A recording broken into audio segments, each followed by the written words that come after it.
Hello, everybody. Welcome to Saturday Morning DOOGER. Ugh. I think we're good to go. I don't think that this is another one of them bait and switch sort of situations. I don't have water, but that's okay. I'll deal with that. Hello. Let me tweet very quickly. I slept wrong. I slept in some kind of strange way. And there's like certain ways that I'll like turn my neck and my back is like, ah. Plus side is today tried to make some muffins for my sister-in-law so that I have an excuse to go over there and be like, here's some muffins. Also, show me your baby. And burnt them. So they're ours now, I guess. Yeah, they're not burnt so bad that I won't eat them. But they're burnt enough that I would not give them to another person. You know? Okay. Saturday morning. DOOGER. Saturday morning. DOOGER. Bam. Okay.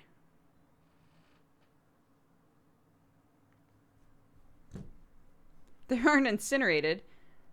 Change the game to just chatting. Oh, I did, but that's okay. I'll do it again.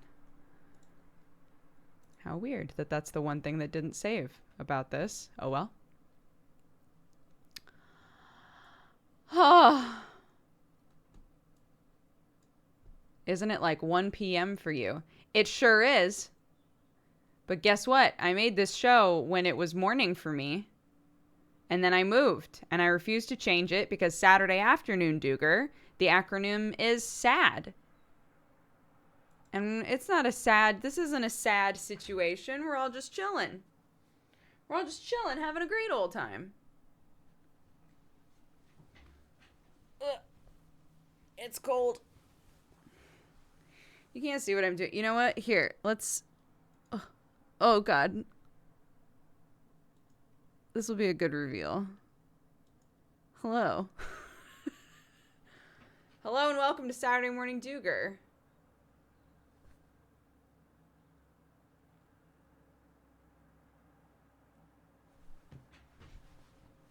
I was like, why haven't I swapped over yet? I should do that, but I thought of it right as I was putting this shit back on so that I can do more of clutching my pearls and killing husbands and whatever else it was that we were making goofs about yesterday. I can't remember. Anyway, what's up? Welcome, guys. We only have one code to give away today. So I'm just going to open it now. And occasionally we'll remind people it exists. How does that sound? Hi, Besso. We played a game called Lucifer Among Us yesterday. We played the whole thing, and it was awesome. It was very cool.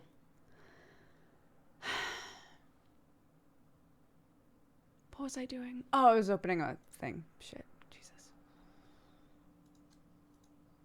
I get to play misdemeanor today. I get to be a little mean boy. Okay. We're going to keep this simple.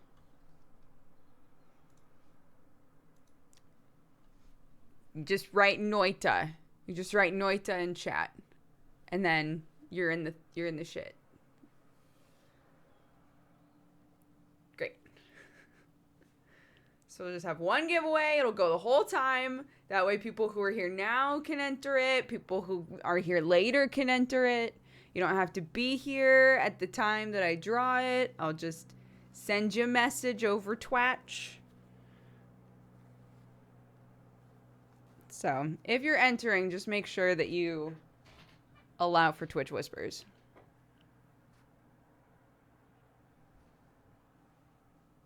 Tired as a lifestyle. Thank you very much for the gifted subs. Welcome to the Cat Gang, guys.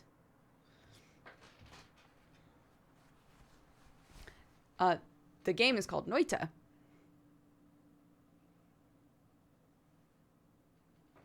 The game is called Noita. It just came out of early access, and I got a code in my email that was like, we're out of early access. Here's a game code. And I was like, I already have this game. Can I do something with the code? And they were like, you can give it away if you want. Great.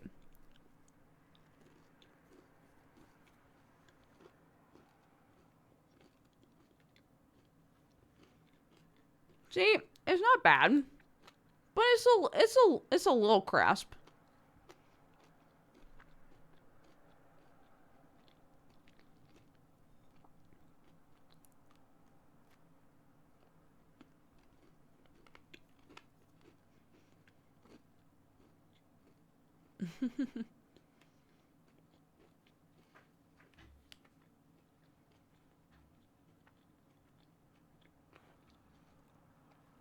I was never good at Long Live the Queen, though. I never did well at that game. I never got very far. I was not good at that game. You will learn nothing from rewatching my old VODs of that game. No one did well at that game. TB somehow was like, I'm just going to pick random shit and hope it works out. And he lived longer than any of us. So I don't know.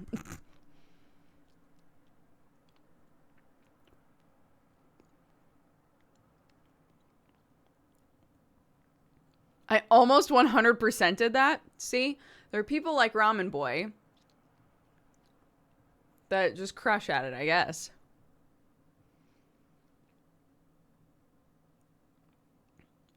Noita is a roguelike, I guess, where you're a witch and it's side scrolling and you go around kind of Terraria style, like destroying everything around you with whatever magic and weapons you get.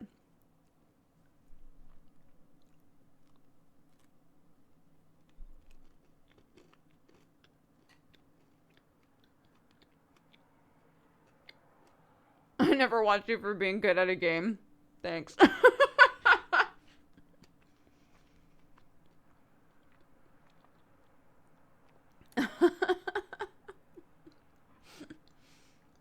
The rest of their statement was, I watch you for the personality, the goofs, and the wholesome community. It was a very sweet statement.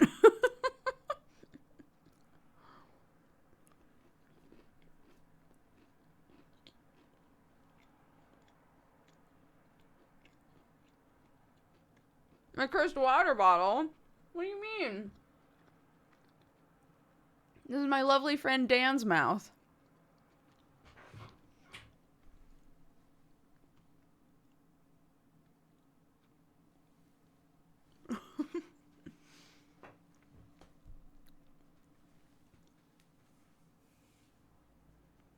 My hair got greasy very quick. Not a fan. Just washed it.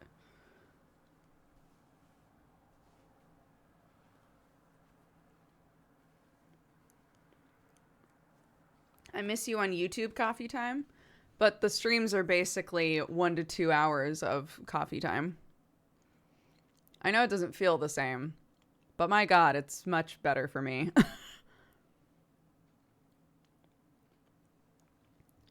I am from the area of America that says water. Yeah, with a D. Water. Sam is from the area of England where there is no T or D or anything there.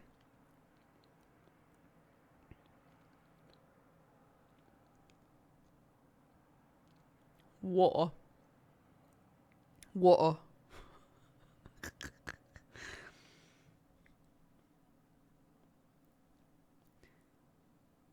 And then my daughter overpronounces it one way or the other. She either says water or water, depending.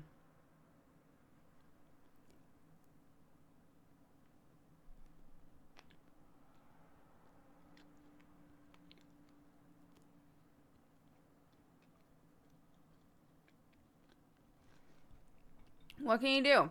She's got two parents who pronounce all of the words different. She's just trying them all out, you know? Oh my God, she was very upset going down for a nap today. She was very like snuggly and easily frustrated this morning, which said to me, okay, we're tired. So instead of doing the normal, like, you can stay awake if you want and just have quiet time, or you can take a nap, I was like, I think that probably need a nap, right?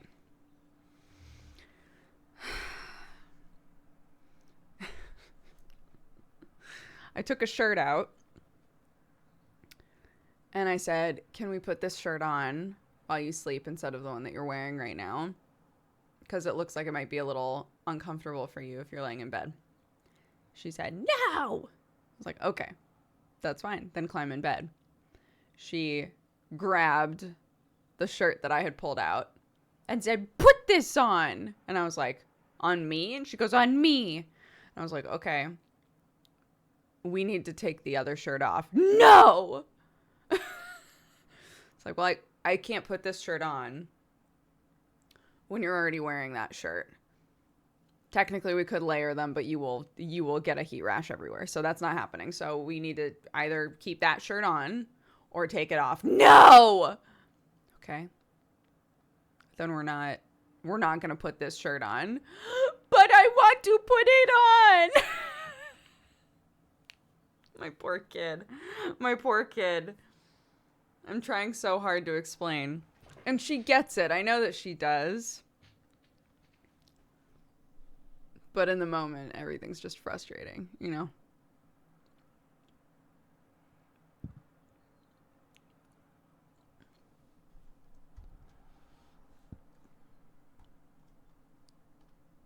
I know, poor baby. I was like, how about when you wake up, we'll put this shirt on. And the shirt that you're wearing right now, we'll keep on and go to bed. She didn't like that either, but she climbed in bed anyway. And then I was like, okay, well, have a good nap. And she was like, sing me a song. I was like, okay. So I started to sing her a song and she goes, stop. All right. You don't want that song. I do not want you to sing. Okay. Then I love you. And I started to get up. Sing me a song. Okay. I said, should we snuggle? And you can think about what song you'd like me to sing. And she goes, yeah. So we like snuggled for maybe 0.5 seconds and then sing me a song. It's just so much. It was so much today. It was so much today. I love her. Poor thing. Poor thing. I'm so glad I don't have a kid. They are incredible, but they also are growing a brain, right? And like, you know, biologically, it is very difficult for them to like get themselves out of a pit of a specific emotion. So if she's just frustrated, sometimes you can help them get out of it or like calm down. And sometimes they just gotta sleep. Sometimes they just have to sleep, right? And you can do your best and you can just keep saying, I love you. I love you. I love you very much. Have a good nap. I love you. Bye. I love you. Have a good nap. Bye. And hope that when they wake up, they feel better. They need a reset. Yeah.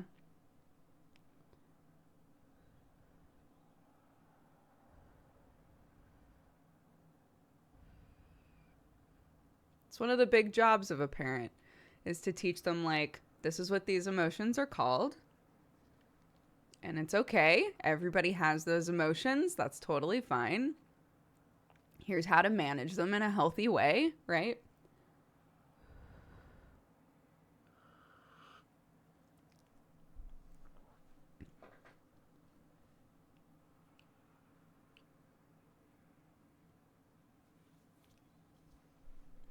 Did you have a good time on the Pop Cycle panel yesterday? Yeah, that was fun. I'm on another one tonight called D&D Tips and Tricks for Players. So that should be fun. That's at the same time. So that'll be like right after Misdemeanor, basically. Yeah, it's fun.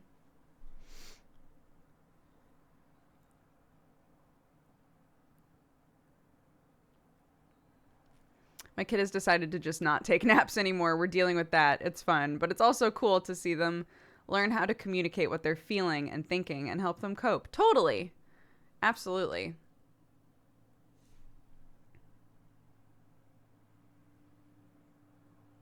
Who spoils her more? Who spoils Clark more? Sam. I'm definitely the more of like the disciplinarian, but Sam tends to defer to me.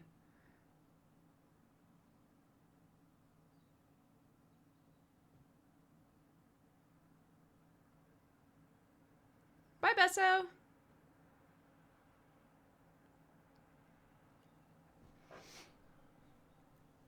Crying sleep is teen level. I mean, those are the 2 points, right? Those are the 2 points where our brain goes through like a really rapid growth that makes it difficult for us to parse out and understand our own emotions.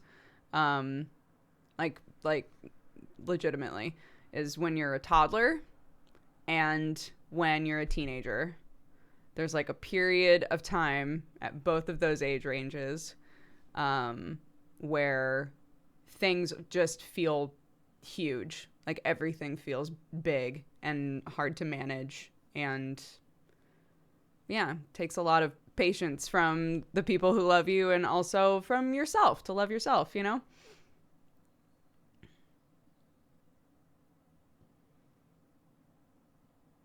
When you're a kid, you can't understand emotions. When you're a teen, you have too many. I can't have a kid. I'd be such a pushover. I'd spoil them so much. It's interesting because this, I don't know how to say this in a way that doesn't sound terrible. But like Clark has been a really good learning tool for me. Yesterday I was talking about how when you don't grow up with siblings that are kind of like close to your age or with cousins that are close to your age that you see all the time, sometimes you don't really learn how to like argue in a way with a person where you know this argument has no bearing on whether or not we are thick as thieves, right? Like, I love you no matter what, but we're having an argument right now, right? You don't like totally learn how to do that when you don't have like a built-in system for that inside of your home, which I think siblings kind of wind up being that for you, right? This feeling of like, it's okay for us to fight. We still love each other and it's fine. And everything's fine when the fight is done. Not saying that I fight with my kid, but Clark has been a really interesting lesson in that for me because she can be so mad at me. I can be like, no, you are not doing that. Yes, you can have a hug, but no, you're still not doing that. She can be so mad. And then like once she's calmed down, she still wants to hang out with me and like snuggle with me and like wants me to play with her and all of these things. And having that happen often enough has made it easier for me to be strict with her because I know that kids need like boundaries and they need you to be strict and loving, right? So those moments have been really, really good for me as a parent, I think, because I also worried I would be a super pushover, and it turns out Sam is the big pushover in this house. Because for me, like, it's like a weird, like, oh my God, I can be the parent that I think I should be, and she's not gonna hate me forever, right? Like,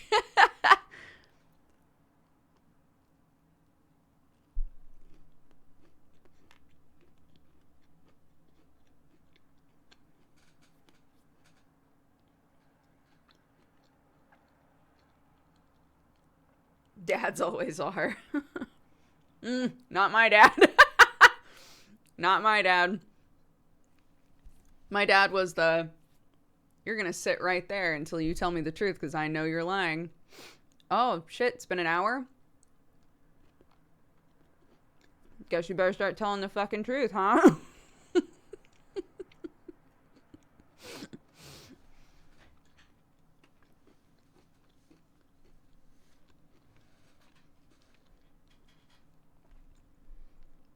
My dad was very strict. Like when you hid your report cards under your dresser. Yeah. And I think that, like, if my dad's watching right now, I love you, Daddy. Just as a precursor. I think the reason that I did things like hiding stuff is because my dad was so strict that I was terrified. Like, oh my God, if he knows that I got a bad grade, like, I'm going to be grounded until I die. Right? Like, and it felt easier to just lie and hide stuff.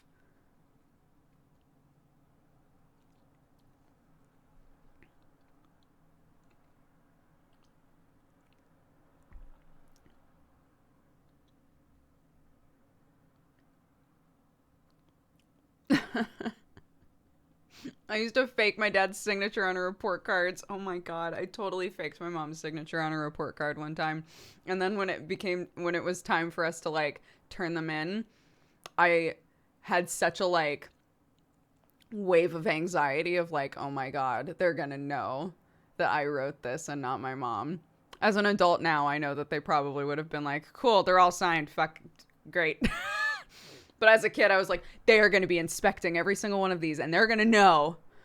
They're going to know. They're going to know that I wrote it on there, and that it wasn't actually my mom, and then they're going to call my mom, and they're going to ask my mom, and then she's going to say that no, that she didn't see the report card, and then they're going to know.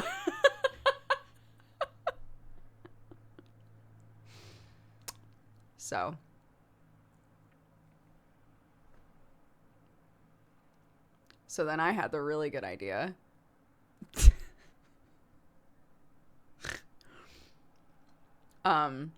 It was raining, like pouring rain outside. So how old was I? I thought this was a pretty good grift. I want to say I was like 8 or 9. So I signed my mom's signature. If my mom's watching this, she's gonna be so horrified. I signed my mom's signature, and it was pouring rain, and I was like, I'm going to say that I dropped it and someone stepped on it. So I like purposefully just let it go, like just dropped it in the water and then stepped on it. And then turned that in. It's like, they can't inspect it too closely. There's a goddamn boot print on it now.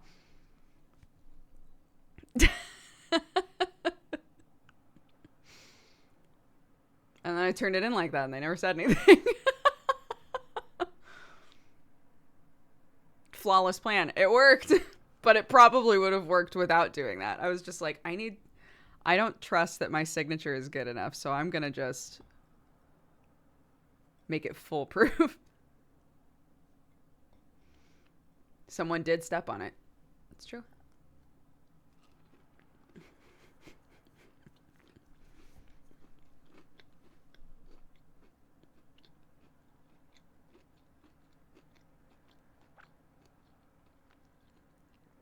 I'm not playing Noita, no. Saturday morning DOOGER. We're just going to chill. Clark is going to try that. She's going to find this vid. Guys, when I was 8, all of us were around the same size, okay?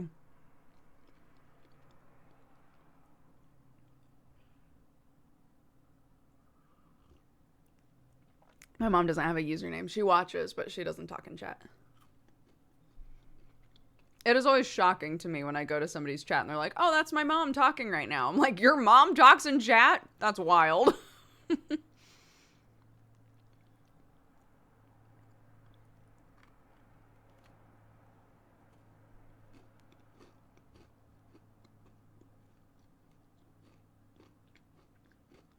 Oh, Miki, I'm glad you feel that way.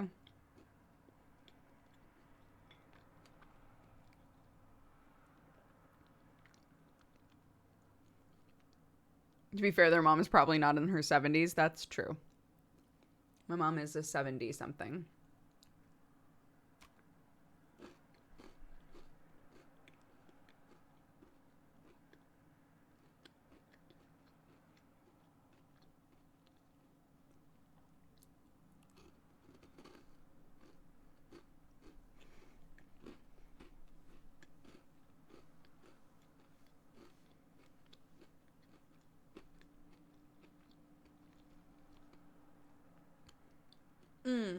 Genshin Impact, yeah.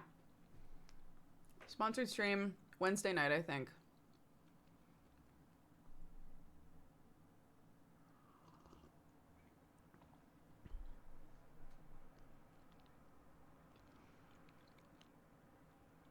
Hooded Minion, thank you for the 16 months. Thank you, everybody who has subbed and resubbed. Hold on. I think I glanced over and saw Azriel Sinclair, it's your 4 years. Happy anniversary. Thank you so much. Turner, thank you very much for subscribing. Welcome to the Cat Gang. Theridil, happy 3 years. Happy anniversary. Thank you so, so much. Torgrick, happy 4 years. Happy anniversary, all of you guys. Amazing. Thanks, everybody. A bunch of his family watches. That's so cute. Melchan Waifu, thank you for subscribing. Welcome to the Cat Gang. And N Puster, thank you for the 11. Welcome. Are you thinking of playing Noita on stream next week at some point? I wasn't going to be honest. To be honest, I wasn't going to.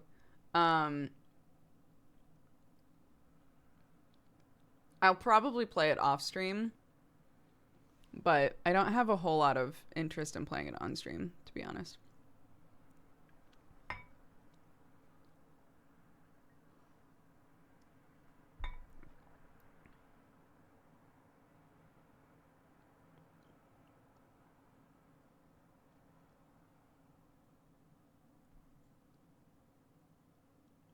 What a strong endorsement.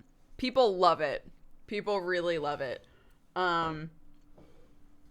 It's very difficult for me and not in it's hard to explain. But I would like to try the game with a controller, I think.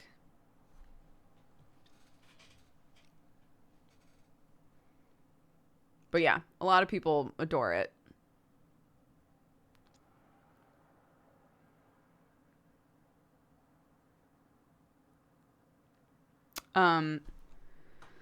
There's a game that just came out that I really want to play. Called, should be in my card, I think. Crown Trick. People were saying Baru was playing it yesterday, but it's looked very good. I was also given a code for Cat President 2. Do you guys remember playing Cat President?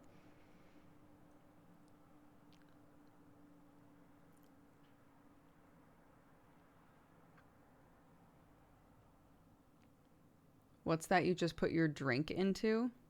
My mouth? What do you mean?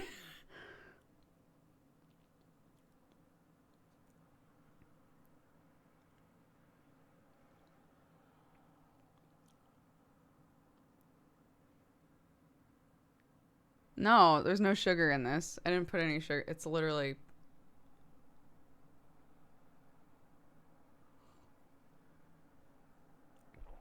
Yeah, they made another one. They sent me a code. Amazing. We also have Eichenfell, which people have said is, like, awesome. Just so good. I'm wondering, now that people have had time to play it, how much time have people sunk into this game? Take me to the store page, please. Mm-hmm.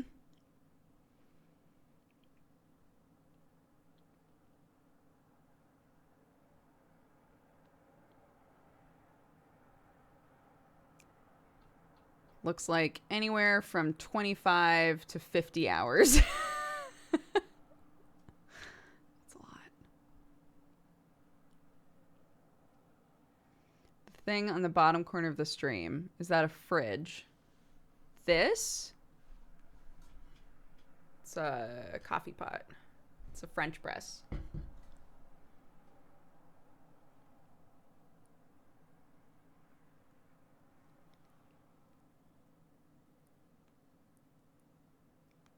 Yeah, the opposite of a fridge. Ugh.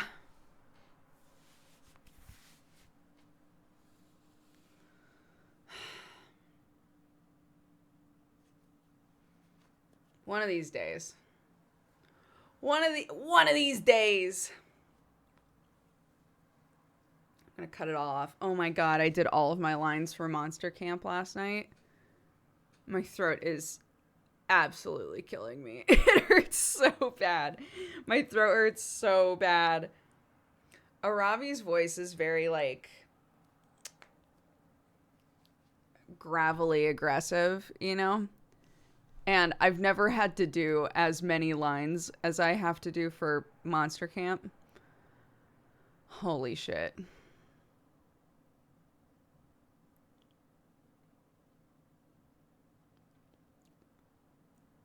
Yeah, I'm the voice for Slayer in the original Monster Prom, but, like, she's not a super prevalent character.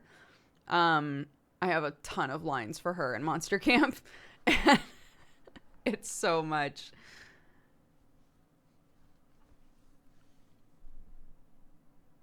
Hi, Indie Sorcerer. How are you? Oh, there's another tie in here. I might just...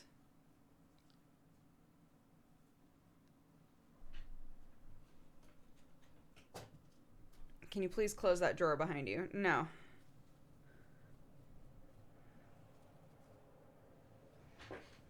Slayer's a great character. She's great.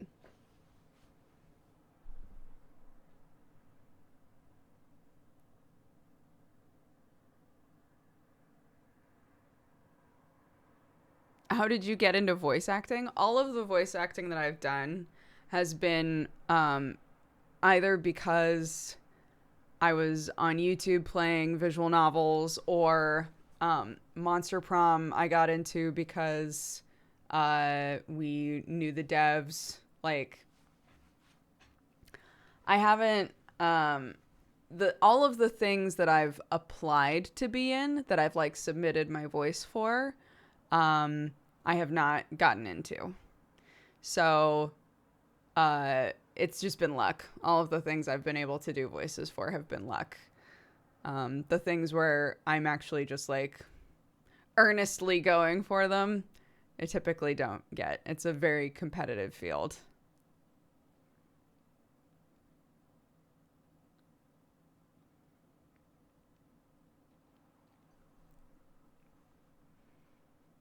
Also, fart troll's the most important role. Yeah. That was another one where it was like, we were YouTubers that had gone and played Witcher 3, and they were like, hey, do you want to be trolls in the game? So it's awesome. Those are things that I can put on a CV, which I'm very grateful for.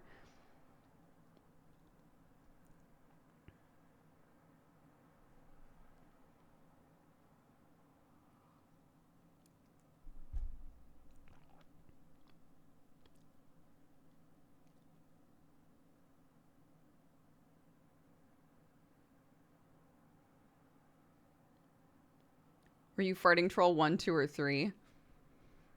No idea.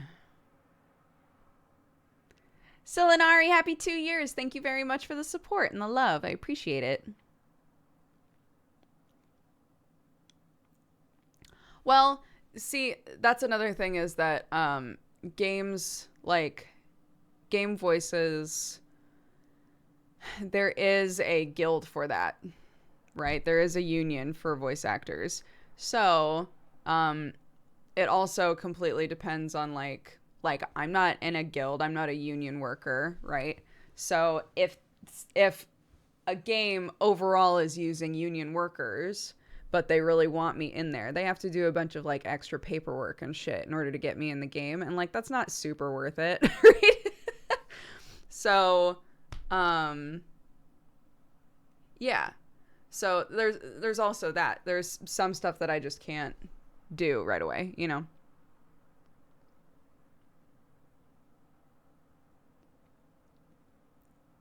Sam refused to do a quest because he had to kill the Dodger troll.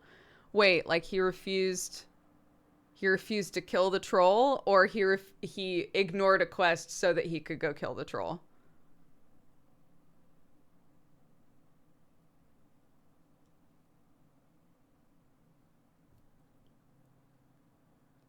There hasn't been any D&D talk. Is this even the real Dukes? Point of order. I did say I get to play Misdemeanor tonight, and I'm very excited. But I did ignore a couple of people have been like, did you watch Tearing Veil last night? I have ignored those comments because I know that if I say, yes, I did watch part of Tearing Veil, it'll open up to a bunch of people trying to spoil shit. So so I just didn't acknowledge them. I wish I have D&D. Mimika, at least you're in Broken Bonds. I'm not in any Arcadum stuff right now, so I just watch from the sidelines and go, I wonder if Zach will show up somewhere. I wonder what Zachy's doing right now. Just being a fucking weirdo with his kids. I think that's tomorrow, lol. Like that you don't know.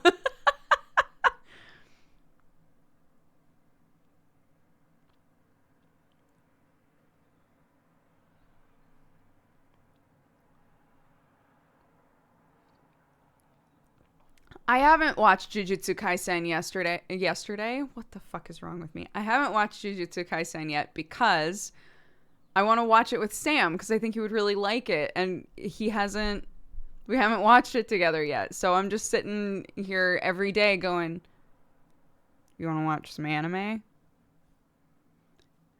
And then he goes, no, I would rather play League of Legends and hate myself. You didn't watch it yesterday. That's true. That's true. It was still a true statement.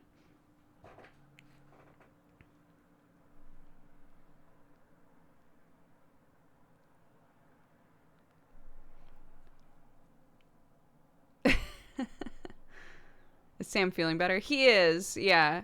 He's been like kind of feeling some burnout and stress, and it's hard to parse if it's from streaming or if it's from the move or if it's from like just the current streams he's been doing. So he was saying he's going to try and do some like single player stuff next week as well and kind of like break it up. When are you joining Callus Row? Is that the VR stuff? I haven't gotten my golden ticket in the mail for Callus Row.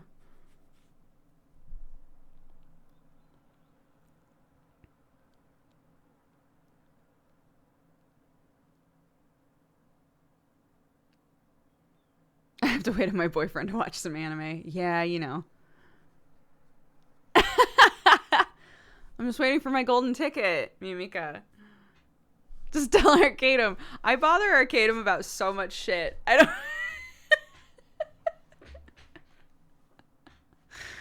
I also have never done like VR chat or any of that sort of stuff. So Callus Row honestly is like very intimidating to me.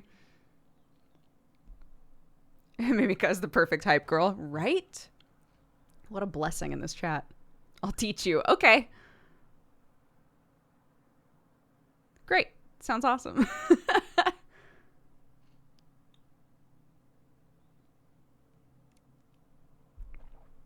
Then you can make the prototype for your VTuber model. Fuck, that's true.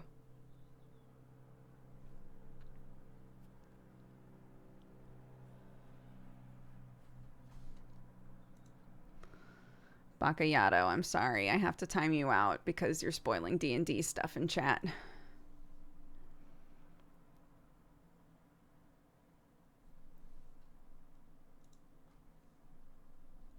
A hot cat boy. Honestly, okay. Somebody that I follow, I can't remember who, they were like, I'm debuting as a VTuber. And I was like, oh my God, okay, I'm ready. And then they're like a, oh, fuck, what do you call that? What's the like version of a maid cafe, but it's like a coffee shop with hot boys in it. Anyway, they're that, but as a cat boy. I was like, that's fucking brilliant. I should have done that.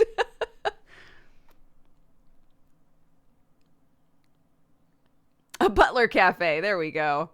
Indie Sorcerer, thank you very much for the gifted subs. Thank you very much. Yeah, like a host club. Like a host club cat boy. Incredible.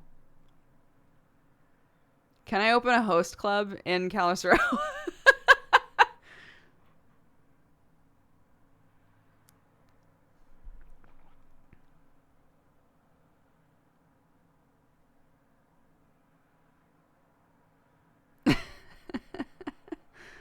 Dodger GM an anime RPG one shot again. Oh, dude, I might be. So, Sam's sister had to come back from uni because she's been sick, and she's like, nobody is socially distancing at university, so fuck this. I'm coming home because I can't fight that shit off. So she's home now. Sam's mom, her back is still like super messed up. So everybody in that house is just like in bed all the time right now. And they're like, we're so bored. And I was like, maybe this is the time. Maybe it's finally time we all hop on a call and play some goddamn D&D. So I started talking about it in the family chat. And then literally like everybody in his family was like, what the fuck are you talking about? What is going on here? What are you guys going to be playing?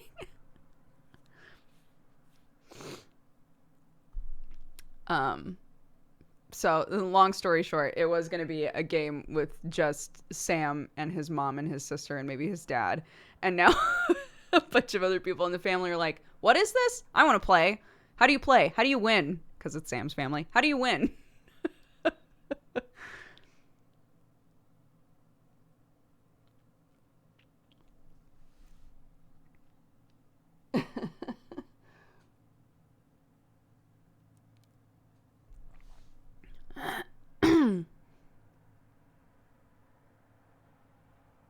A group of murder hobos assembling.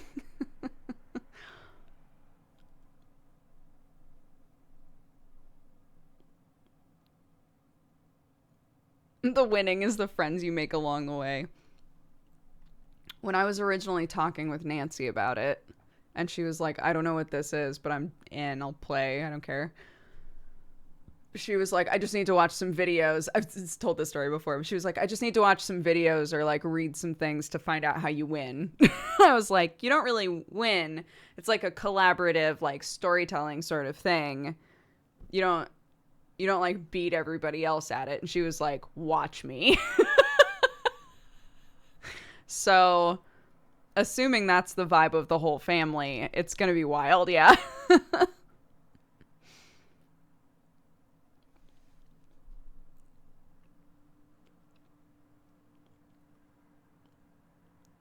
She has the right mindset.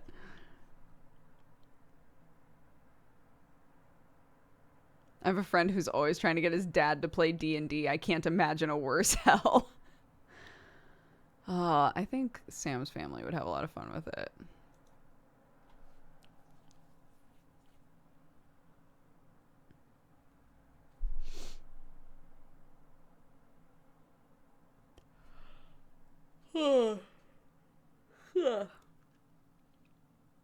How are the cats? It's been ages since I saw those two. They're good. They're good. The last couple of days, Clark is really into telling everybody to go away. And it's turned into anytime the cats come in the room, she'll go away, Sherlock. Go away, Watson. And I'm like, they live here and they can be in the living room if they want. Why are you telling them to go away? And then this morning, normally the cats come in to like wake Clark up in the morning with me.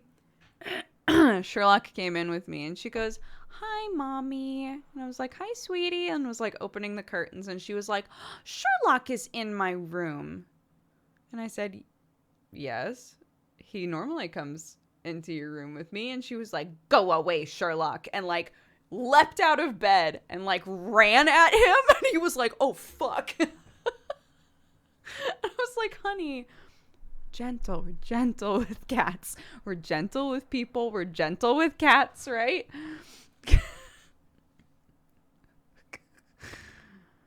Oh, goodness.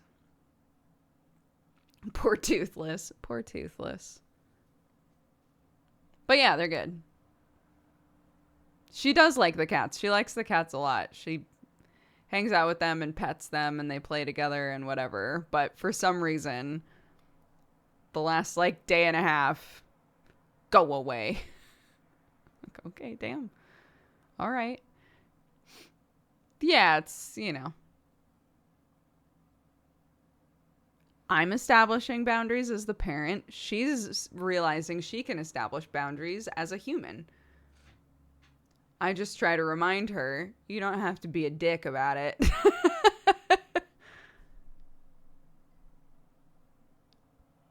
No, she doesn't pull tails. If she's touching them, it's gentle.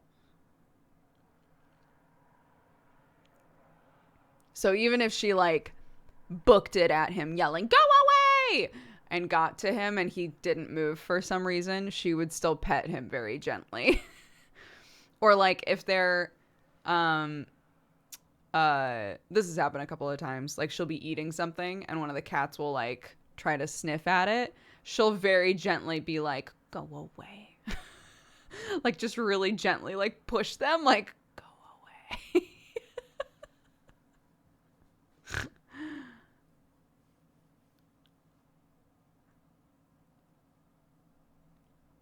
Zalful, happy 5 years. Thank you very much. I hope you're having a good day. I'm wearing that Hex shirt at the moment, too. I want a baby. They're fun. They're a lot of work, but they're very fun.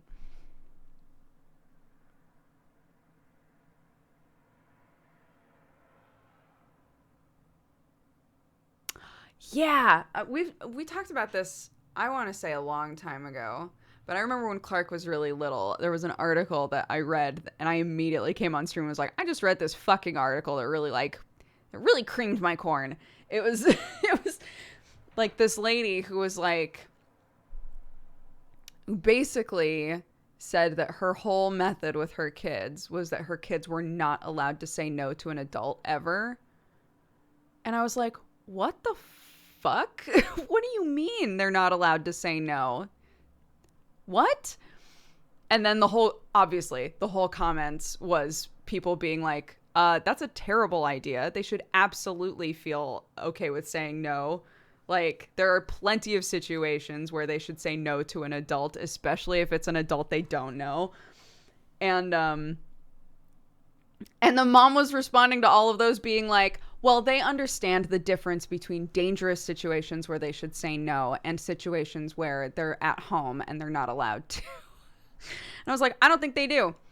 I don't think that's true. I think if you're like creating a controlling enough environment where kids are not allowed to say no at home, they're not sure exactly what to do in other situations. There's no way.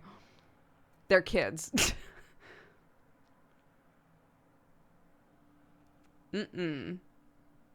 I hope that if my kid is uncomfortable, she will say no to me.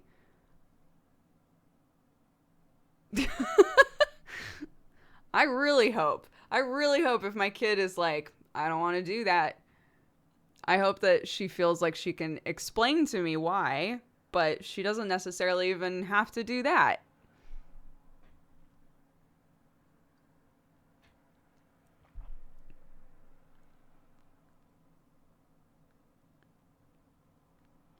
Totally.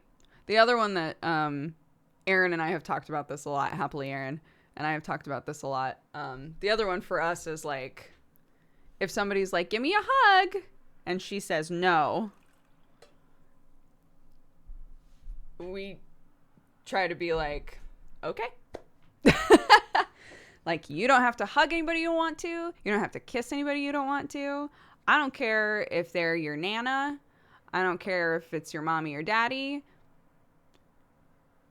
You get to decide. That's totally up to you. And some people feel very weird about that. Some people feel very like, but I want a hug. It's like, cool, but they're a kid and they don't want to hug you. They don't want to hug you right now. It doesn't mean that they don't love you. They don't want to hug you. And isn't it important from a young age to teach a kid that they don't have to do anything with their body that they don't want to do and that they have every right to say no? Isn't that a good lesson right off the bat? I think so.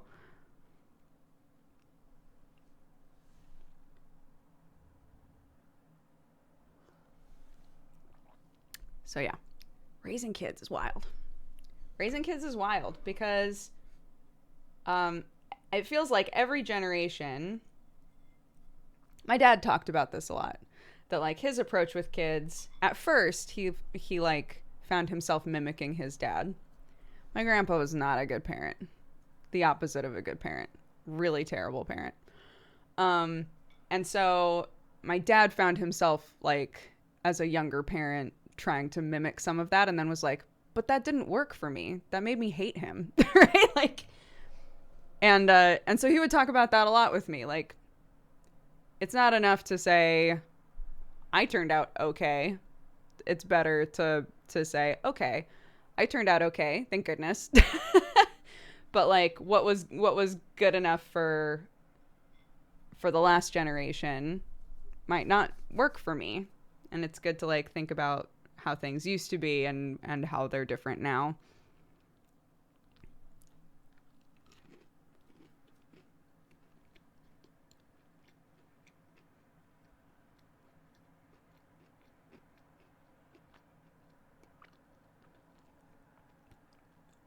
But also like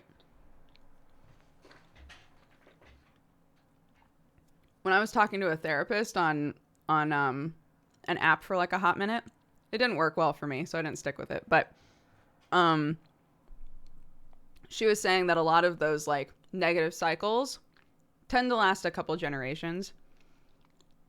And sometimes there are things that you do and you don't even really completely understand why you do them, or it's hard to recognize that you're doing them, and it's not really your fault. You know, it's just kind of what happens. It's good to do a lot of introspection and be aware of like the things that you do, especially with your own kids. But like a lot of weird things about how you were raised will just kind of get like injected into you, unfortunately. And that, you know, you can hopefully break cycles. Absolutely. And you probably want to. But there are some things that you'll wind up doing and it's not entirely your fault. And it's good for us to like try to be a better version of ourselves and to also not beat ourselves up too much, you know?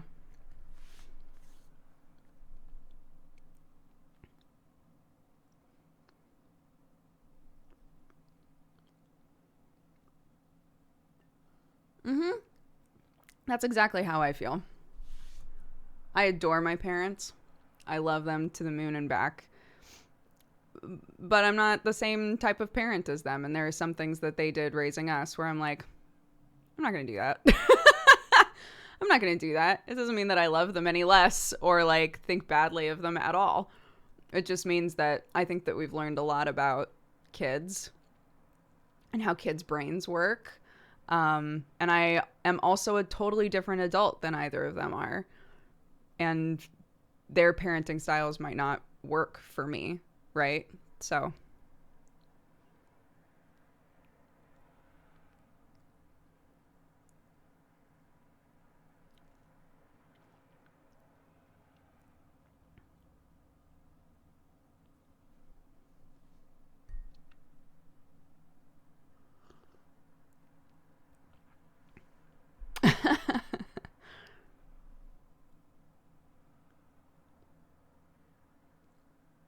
Absolutely. I've also talked about that as well. I've accepted early on that there's going to be something, when Clark gets older, there's going to be something about the way that I parented her.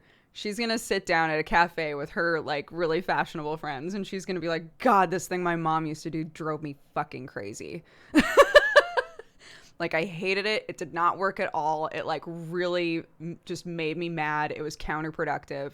There's going to be something about the way that I try to parent her that, again, I hope that when she gets to the point where she's like, well, if she winds up wanting kids of any, you know, description, and if she's like looking at how she wants to discipline them, I hope that if there's something I did that did not work, that she's like, I don't want it. I'm not going to do that.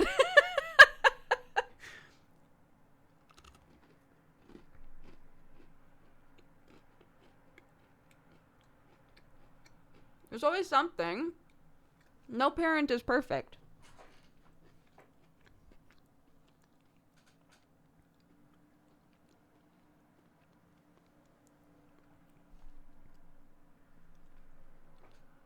But I can do my best, right?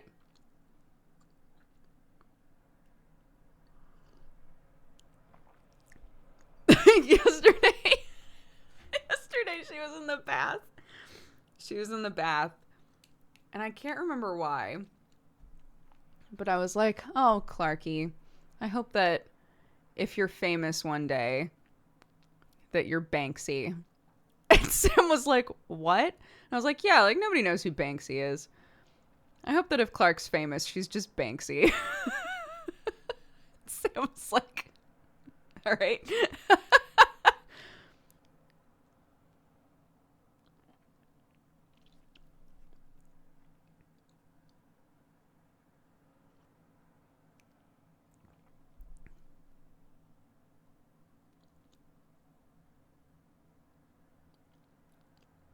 Would you consider yourself famous?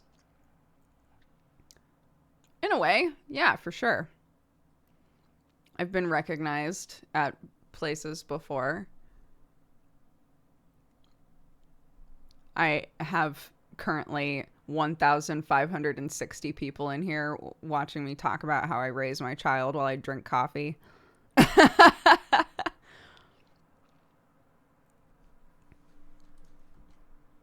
I used to say no when people would ask that. When people would be like, do you think that you're famous? I would be like, no. But I think that at this point, saying no is kind of rejecting any like potential responsibility I have as a person that a lot of people watch.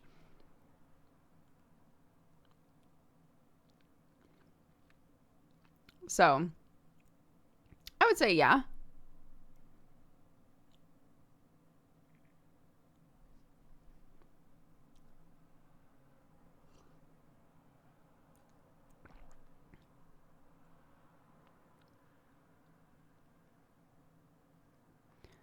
I would say if when you're processing whatever it is your parents did or didn't do, if you can also see that they did their best, then that's pretty awesome. I agree. I think that for my parents, their kids are their whole world. I think that they adore us to the moon and back. And I absolutely think that they did their best. You know, I've been pretty open about the fact that my dad has like struggled with addiction problems his entire life. He's been clean for a while now, like years.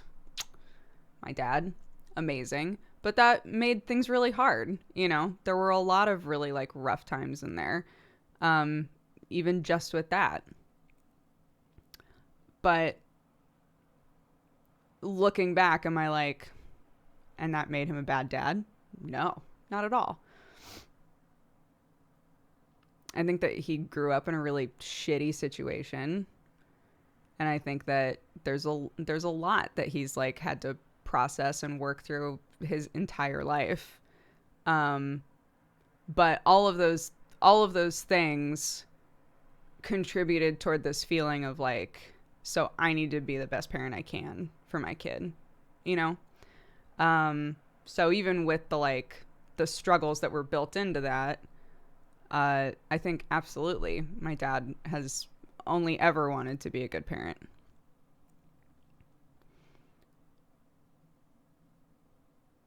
Yeah, big hugs to my dad. He's worked very hard.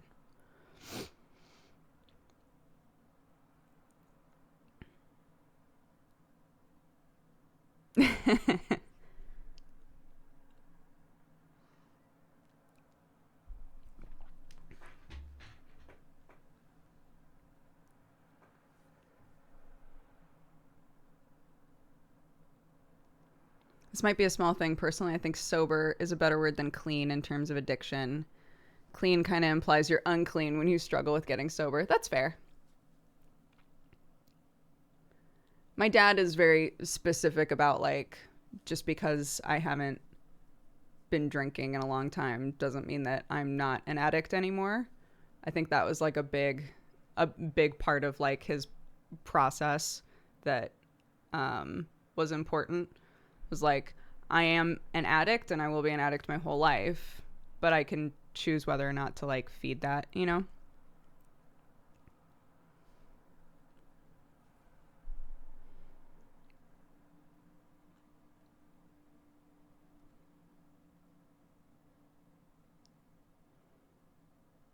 I'm sober 300 days now. Pocket Groove, that's amazing. In 2020, I got better and everyone else's mental health got worse. What can you do? It's still amazing. That's incredible.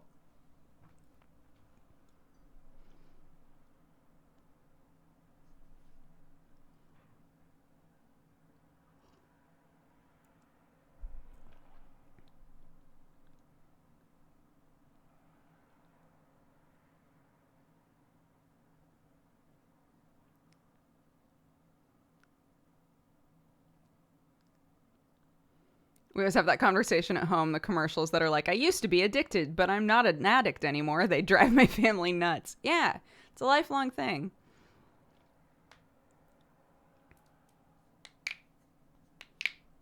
Sorry. I did that in front of my kid. I don't know if I just don't crack my knuckles in front of her really, but I cracked my knuckles in front of her yesterday and she was like she was really weirded out by it.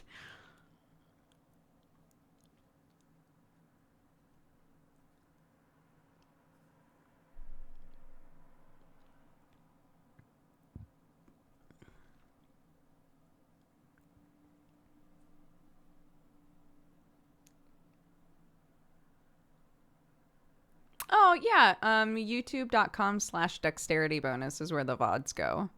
I don't know if they're up to date right now. I think for a bit there they were falling behind, but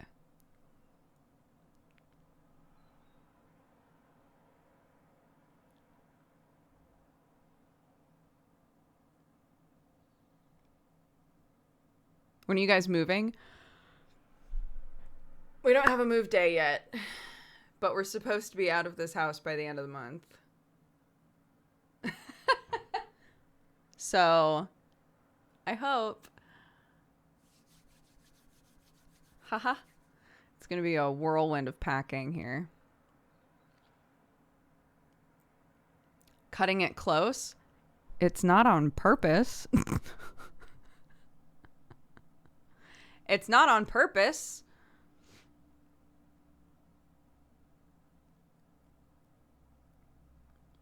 An anonymous gifter has gifted some subs. Thank you very much.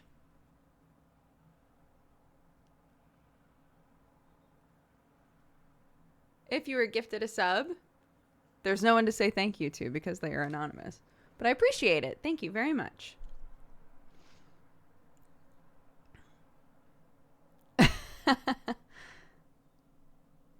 Hope you're not having to go too far. Not too far. No. Thank goodness. We were like, at a certain point there, we were doing the area that we want to live in is this area because we're like kind of central to everybody in the family. So at first on like Rightmove, the app, we were like, okay, so just search in this area. And there was nothing. We're like, okay, search 3 miles away. And there was nothing. Like, okay, what about 5 miles away? And then it was 10 miles away. And I was going, I don't want to live 10 miles away. That's wild. That's so far. But fortunately something I think is working out close to us, so.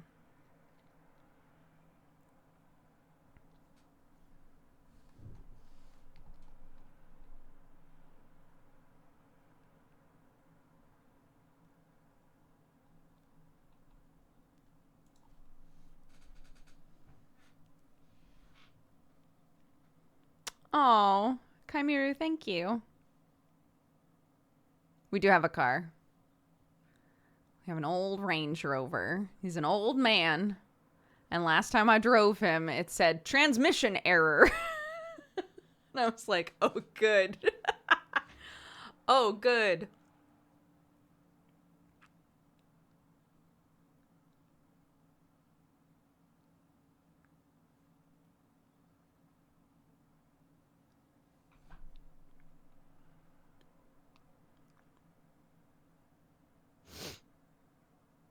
We did not name the car. No. But every time Clarky sees it, she goes, "That's our new car."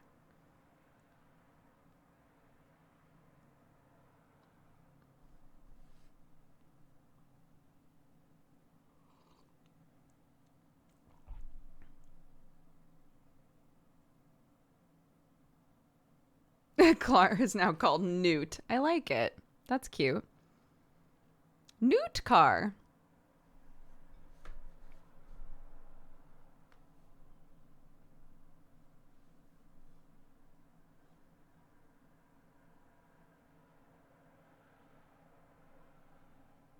Man, I want a pumpkin. They don't just have pumpkins at supermarkets here. I have to go to places that have pumpkins.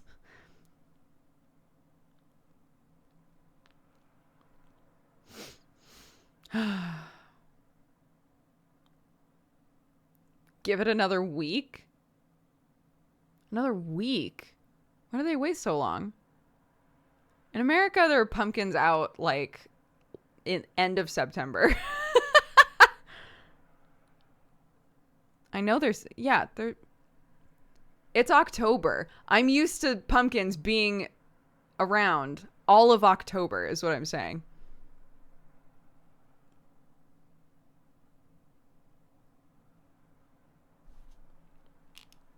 I know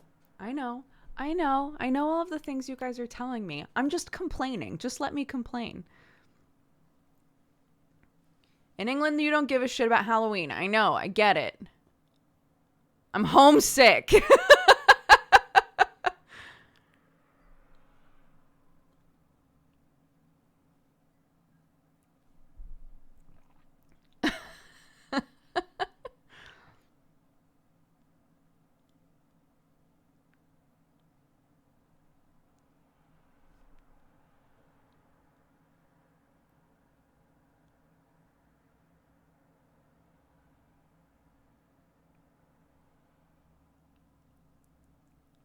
They do Halloween. It's just not nearly as big here. No, we won't be able to go crazy on decorations because we'll be moving.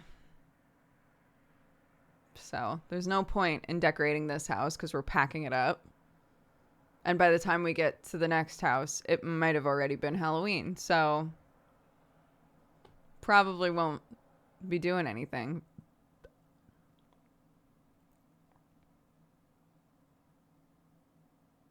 A single tear.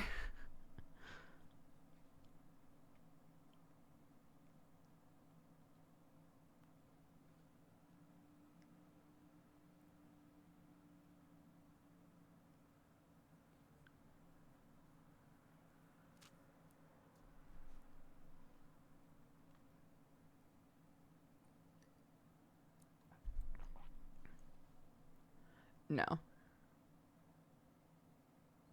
And your new home dressed up as Morticia. Yes. Gomez and Morticia. Sam could be a very buff Gomez. Will you remove the plants? The plants have always been in pots. The hard part is that a couple of them are boxes like this. And so it's just like a big box full of soil and it's very heavy. And I'm really not sure how to move those. You should be Gomez. That's fair because Gomez is the shorter one. Oh my God. That would be such a good costume. A costume to dress up and then go nowhere and just vibe by ourselves.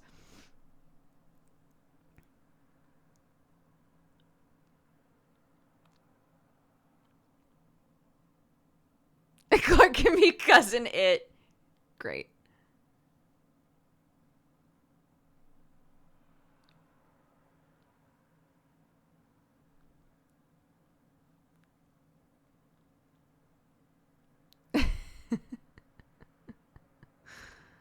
Oh, I love it. It's a little unfair, isn't it? Because like all I have to do is slick back my hair and put on a sick mustache and then get a pinstripe suit and I'm Gomez, right? Sam has to do so much work to be Morticia.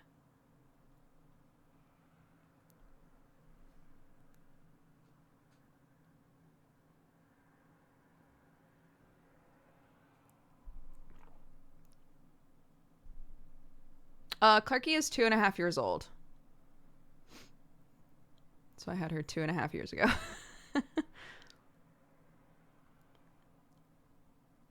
Yeah, I don't think he would shave. I don't think he would shave the beard. He shaved the beard for Vegeta a couple of years ago. That's when we had Bob's Burgers. Bob's Burgers Sam was like top tier Sam. But yeah, he shaved it all off to be Vegeta. And that's the last time he shaved, I think.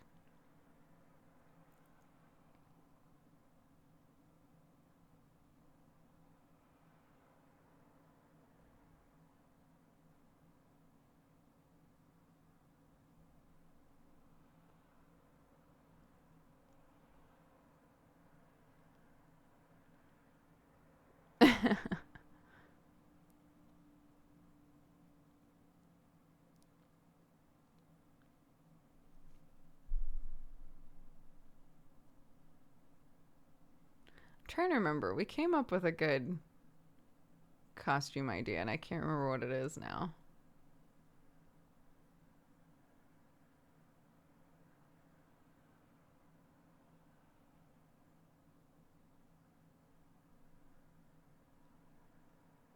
Geralt and Jaskier. I still have the shirt. I could be a dandelion. Toss a coin to my husband. Oh, Twitch chat aplenty. That was gonna be a goof. I was gonna show up while he was playing Witcher. I was gonna put on that shirt, and I was gonna show up with my ukulele. I was gonna wait until he went like to the bathroom or something, and I was gonna come on and I was gonna sing that and then run away. And it never happened. I know, it would have been a very good goof. Toss some bits to my husband. Why didn't you? He stopped playing it.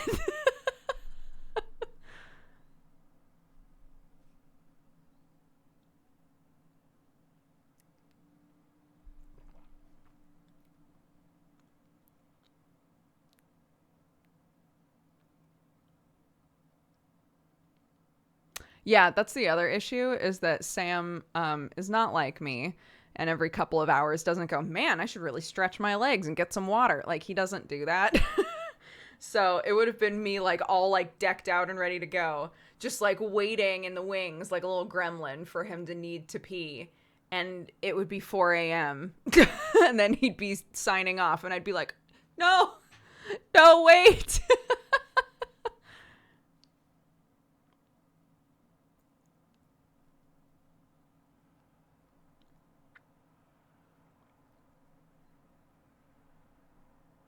Oh, that's the way, yeah. I just keep him topped up. Yeah, just give him lots of water. Give him lots of things to drink.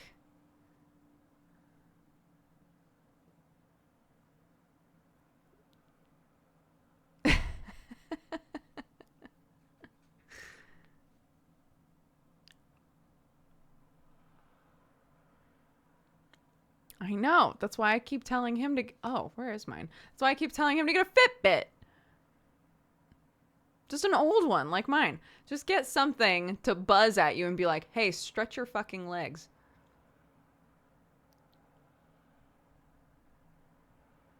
He'd ignore it, probably.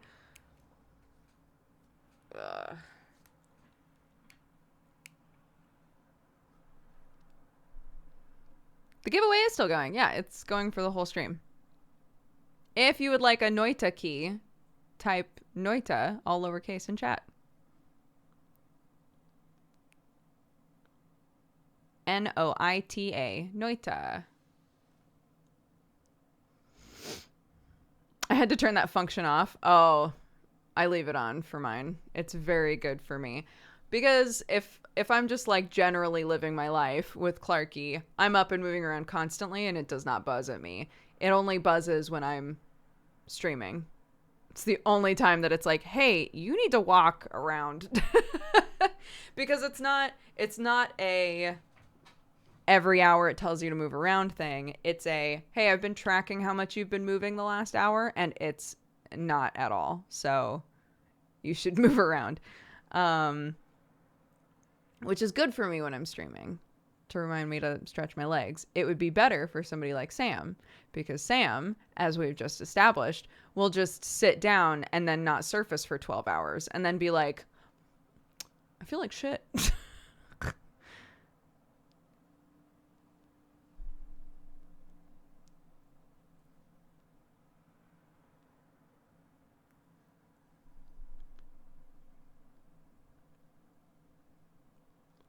What does the shirt say? Heck.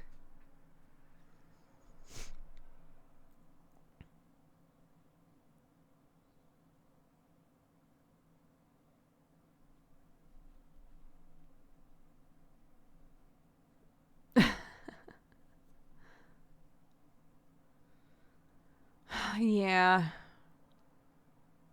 Yep, we're moving. Maybe we can stay there for a while. We'll see. We'll see.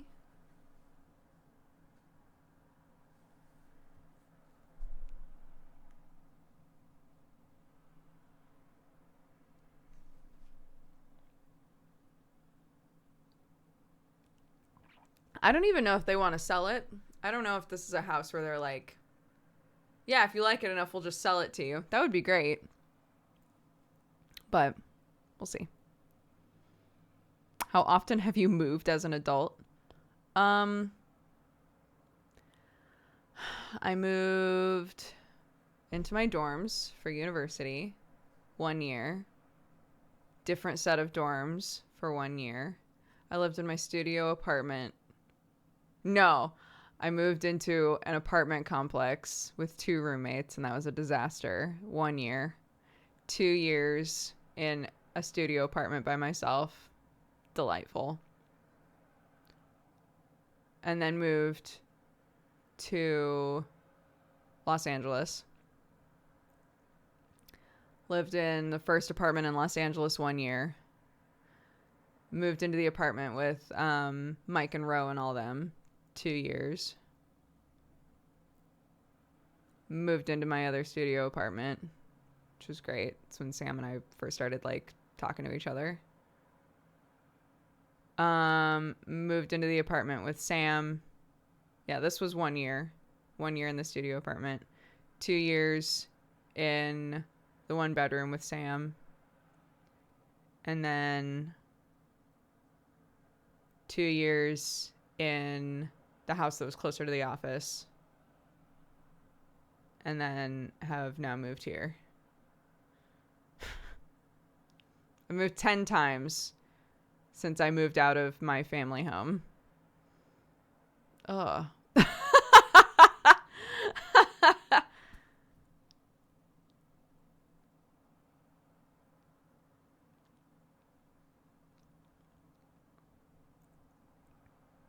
You're like an expert.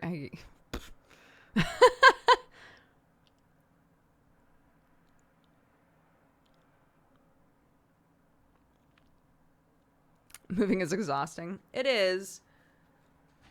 I didn't think of it as like an opportunity to downsize really until the last couple of moves. This last one had to be a big downsize because it was to another country. But it is a good opportunity to be like, I'm gonna go through everything and make sure that I actually know what I have and that I want it and etc. I'm gonna go through my clothes sometime next week, I think. How's Clark feeling about the move? I've started trying to talk to her about it. So I was like, do you remember that there was a different house before this house? And she goes, yeah. I don't know if she actually remembers. She just says, yeah. Like, and then we got on a plane and then we've been in this house. And she goes, yes, this is our house.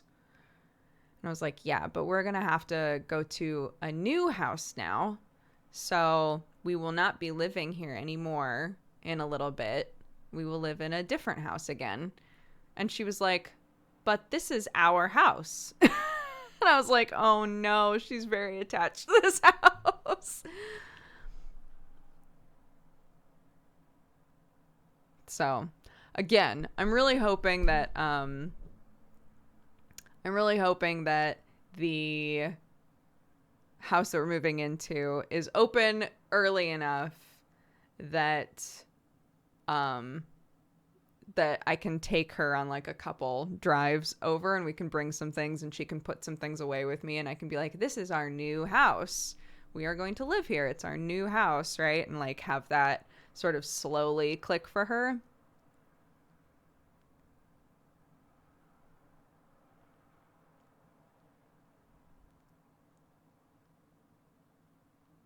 I think she'll be fine with it. I don't think that she's old enough to like be freaked out by it at all.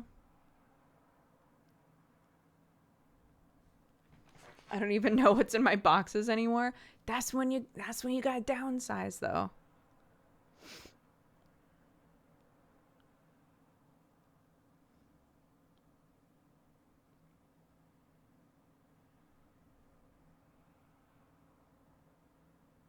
My family moved to the state I'm currently living in right before I turned 3, and I don't remember anything from the other state.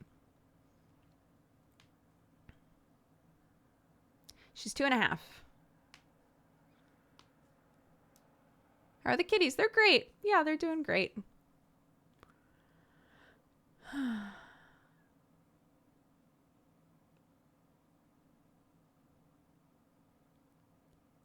I'm too attached to my pile of garbage.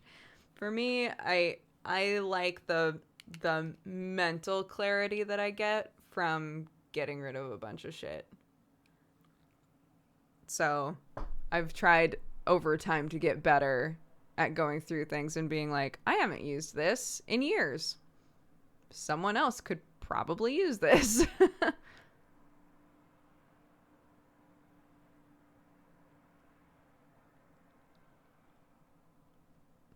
The owner wants us out of the house, so we're moving. That's the long and the short of it.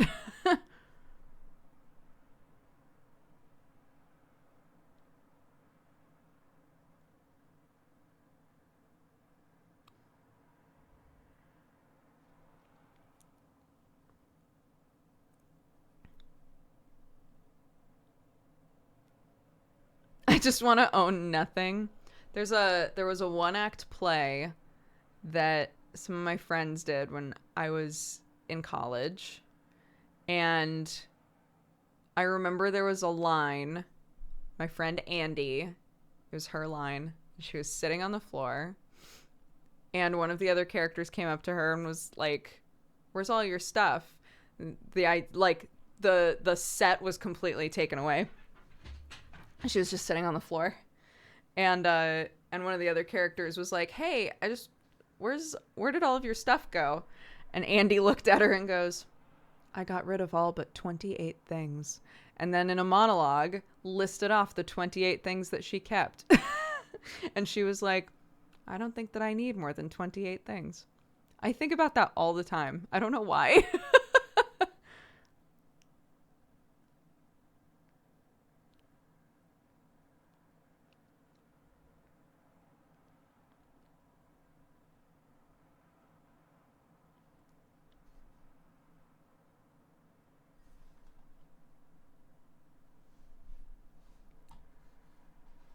That is what I want. That would make moving easier, I guess. Yeah. I also think about, like, when we moved to Los Angeles, my dad and I drove a U-Haul with all my shit in it. Mike drove to California in his beat-up car with his PC and one bag of clothes. And that was it. That's all that he brought. That was all that he brought. And meanwhile, I brought like every single thing I've ever owned since childhood, basically. And when we were unpacking it, he was like, why did you bring so much shit? And I was like, I didn't realize that the goal was to not bring anything. But looking back, I'm like, yeah, I didn't need to bring all that shit, right?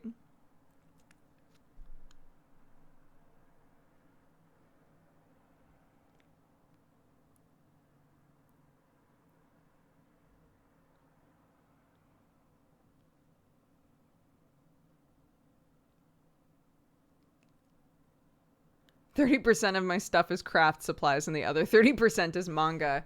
Dude, yeah, when I moved, those were two of the things that I had to like really downsize on. I gave away like to all my like cosplay friends and stuff. I gave all of my craft shit. I had so much wacky shit. I had like a bag like this big of melt and pour candle stuff, like huge things of scents and stuff for candles. I had a box like this big that was full of puff paints. just shit. Just so much stuff that I hadn't used in forever. And so when we were moving, it was like, I'm not going to take this with me. I'm going to give it to other people, right? So I just wound up being like this weird craft fairy that was giving away all of this like weird craft shit. Pie in the sky plan was I'm going to invite all of my friends over and we're all going to like do craft projects together and use up some of this stuff. That's what I wanted to do, but it wound up being so like everything just wound up happening so fast, you know?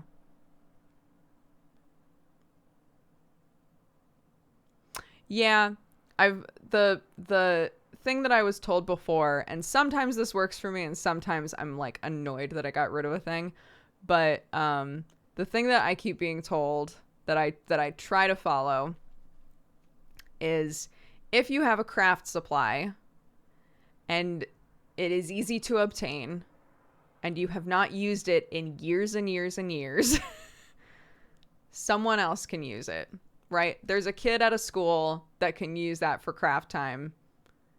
Just box up all that shit and take it to a nearby school and let them do whatever they want with it. And if it turns out that you need it somewhere down the line, you can go buy it again.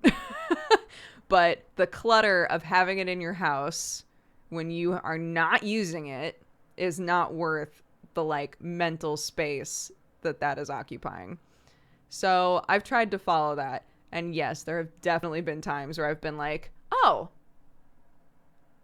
I have multicolored cotton balls. I can totally do this thing with the multicolored cotton balls. That's perfect. And then I start going through shit and I'm like, fuck, I gave it to those goddamn kids. Sounds great if you can afford it. I mean, puffballs aren't that expensive. I'm not talking about expensive shit.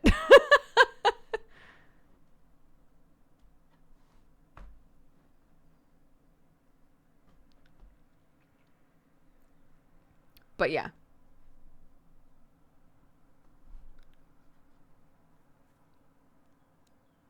My partner bought enough materials to make like 100 masks and she's made 6. I don't have a bedroom anymore. Are you moving to a furnished place? No.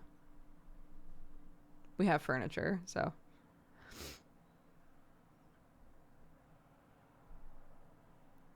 What if clutter, bitch, is my aesthetic? Live your life. Live your life.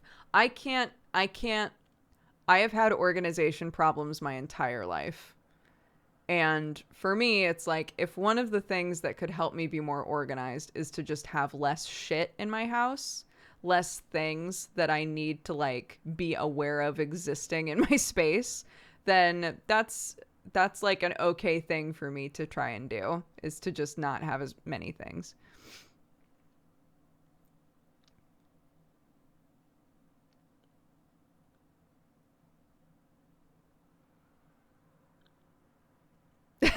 Well, you could do what my parents did, which is buy a farm, and then anytime you have too much shit in the house, you just put things in the barn. And then people come over and are like, your house is so cute. I love it. What a quaint little farmhouse. And if they went to the barn, they'd be like, what the fuck is going on in here?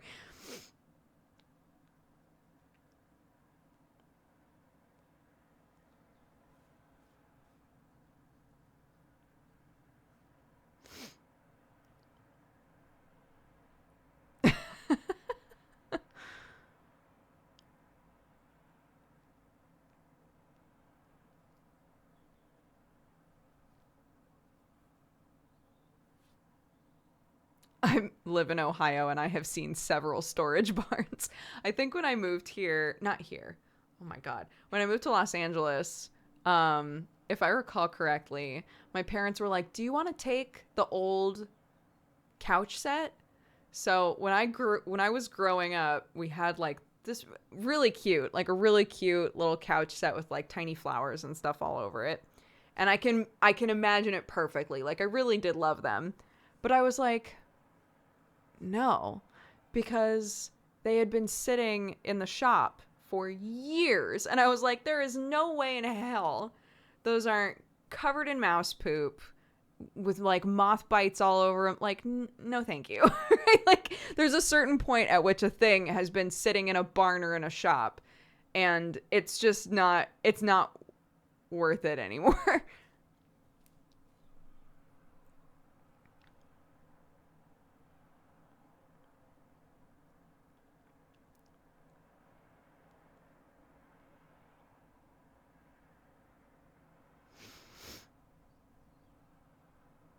The water bottle is consuming my soul. This sweet boy.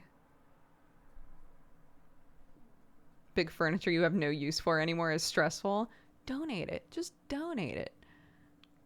Just donate it.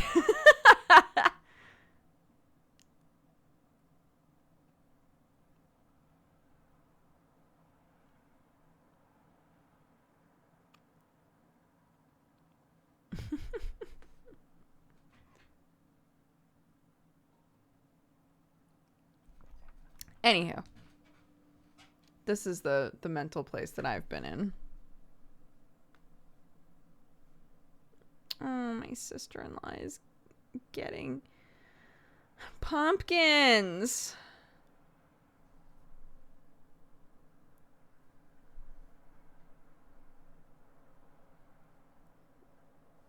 I need to go and get pumpkins.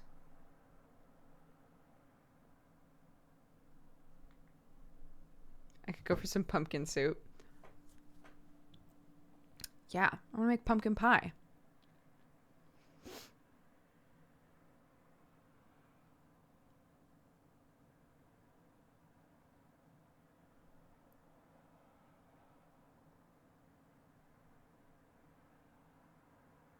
For eating or decoration?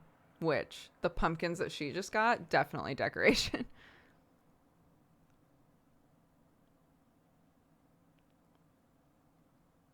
She didn't go to a store.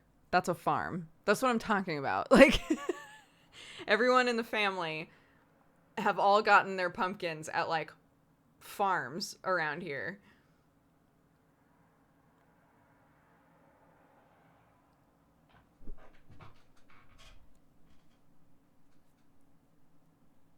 No, people here don't eat, like, pumpkin stuff, really.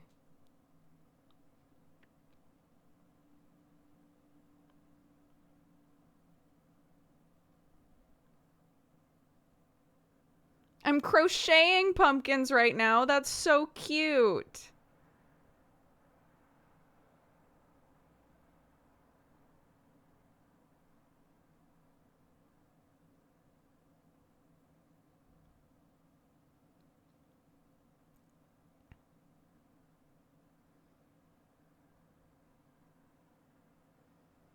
Yeah, it's not super common. This is why one of the gateways to my Peppa Pig rants is talking about pumpkin stuff, because there's an episode of Peppa Pig where Daddy Pig is like, "I'm very excited. I've been growing this pumpkin and I'm going to make some pumpkin pie. Ho ho ho."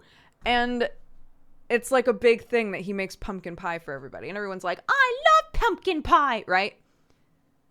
Nobody eats pumpkin pie here. Nobody eats pumpkin pie here. Why was that like a point of interest in a Peppa Pig episode?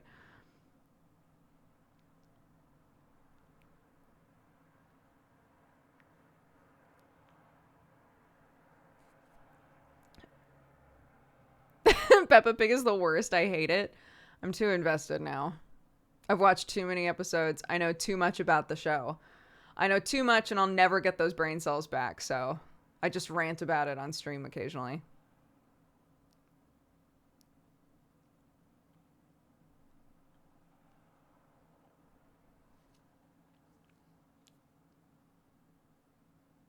Yeah, that deep Peppa Pig shit.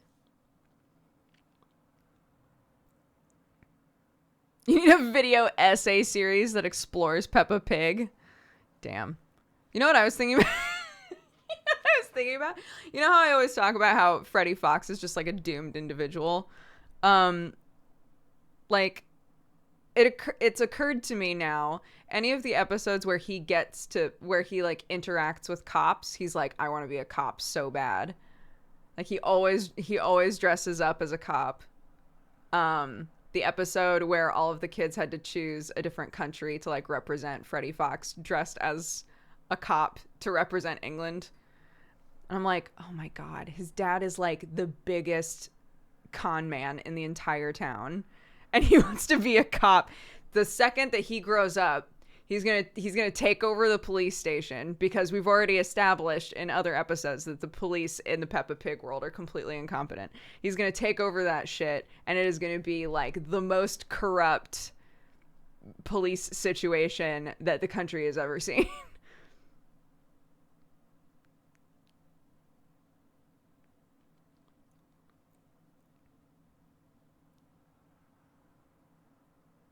He's rebelling by being in law enforcement, or he's infiltrating. One of those. What do I know? Maybe Freddie doesn't want to be anything like his dad. Maybe he's like, I love my dad, but you know, I don't want to be that guy that goes to a children's fun fair and like swindles a bunch of shit off of an elephant child. Like, I don't want to live that life. You know, I grew up with that. I'm going to be a cop and I'm going to do some good in this town. And then, you know, like when he's been on the force for like 10 years, his dad's going to show up one day and be like, Freddie, I just need you to do one thing for me. I need you to get like just some evidence for me. I need you to get that out of there. It's really going to be a hard time for your dad. And Freddie's like, no, Dad, I didn't want anything to do with this shit anymore. Like, you know? You know?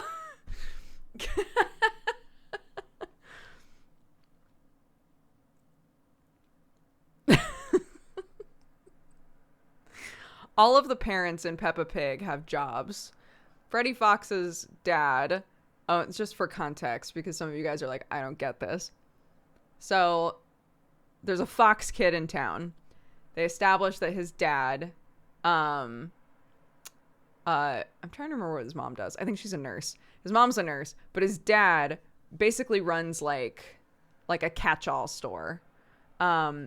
He's got a truck that has literally anything in it. There's a whole goof that you can get literally anything from Mr. Fox, right? But they've also established that like there was an episode where they were raising money for the school roof because the roof was leaking. And so one of the ways that they were trying to raise money was that they had a stand with a bunch of stuff, like just bric-a-brac, that they were going to sell to the adults, right? And the adults could buy like whatever was on this table, and then the money would go toward the school roof.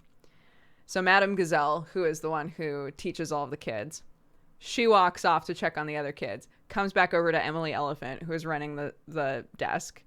And she's like, oh my goodness, you have sold all of the things. And Emily Elephant's like, yeah, Mr. Fox came and grabbed it all for free. He straight up stole shit at an event where they were raising money for the kids. He was like, I'm going to take all this shit and sell it in my store. And no one did a goddamn thing about it. Why?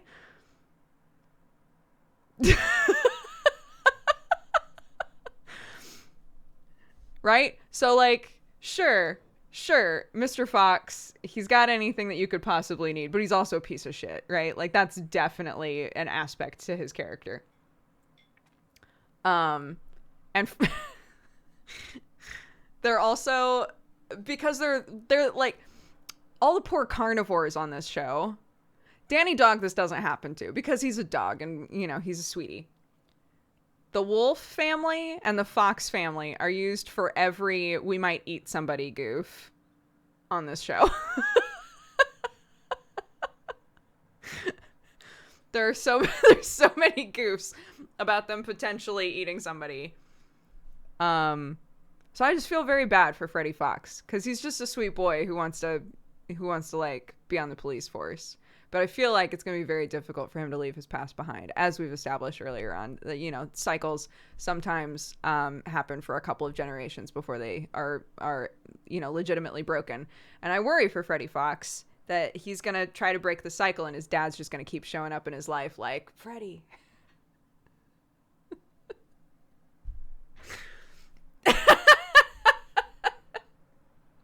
So this is the shit I think about while watching Peppa Pig.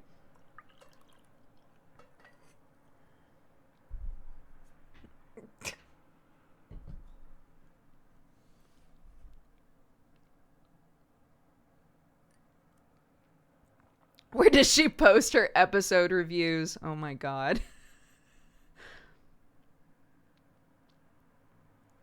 I know. I think about that as well. That the people who have never watched Peppa but have only ever heard me talk about Peppa Pig, if you actually sat down to watch it, you'd be like, okay.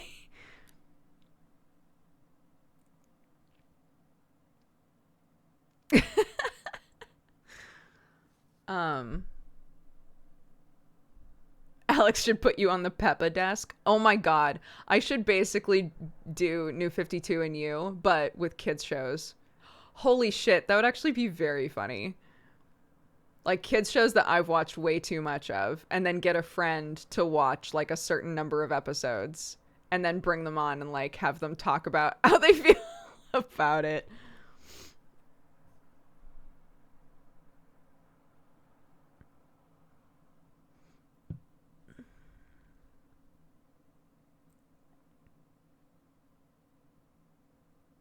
When my brothers watch Peppa, it's boring episodes. I don't know how to tell you this. Every episode's boring. It's not an exciting show. This is the sort of shit that you come to conclusions about after you've watched, you know, like 200 Peppa Pig episodes. This is when you start to make these like ridiculous connections and establishing like world building that doesn't exist.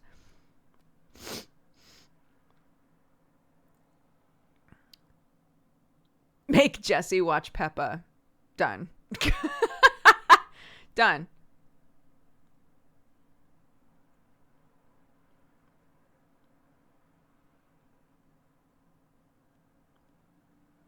Have you tried to show Clark shows that you watched as a kid?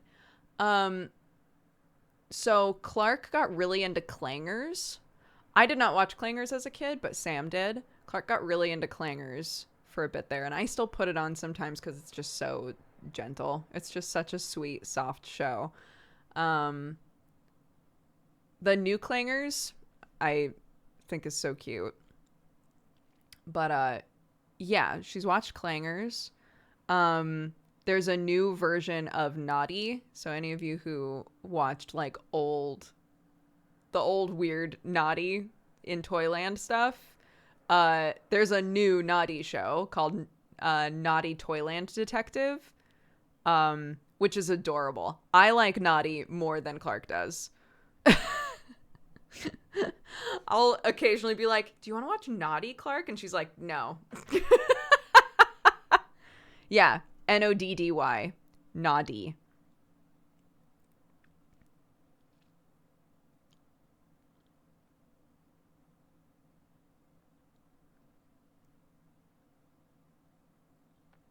But yeah, it's very Naughty Toyland Detective is very cute. There's like basically a knockoff He-Man toy, who is hopelessly in love with a dinosaur scientist toy. Amazing. They don't explicitly say it, but it's very obvious.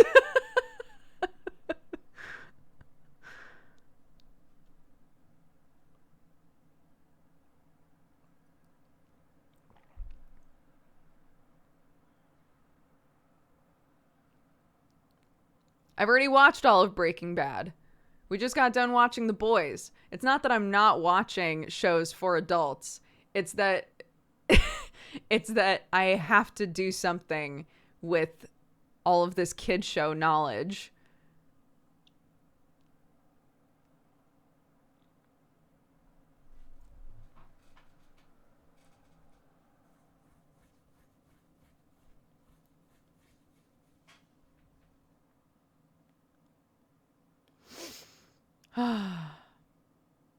Would you play Noita today? No, I'm not playing anything today. It's a Saturday morning DOOGER. We're just chilling. I'm probably not going to stream too much longer, to be honest. But tonight is Misdemeanor. And then after Misdemeanor, I'm on another panel with Pop Pop Con Con that is D&D tips and tricks for players. So that should be fun.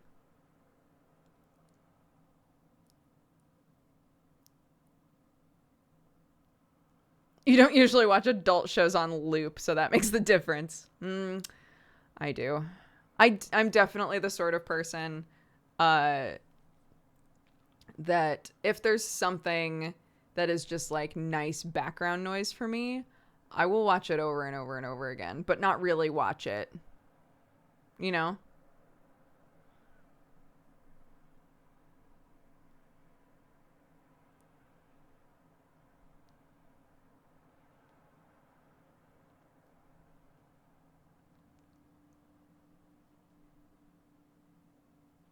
What did you think of The Boys season 2 without spoilers? Yeah, it was good. Without spoilers, yeah, it was good.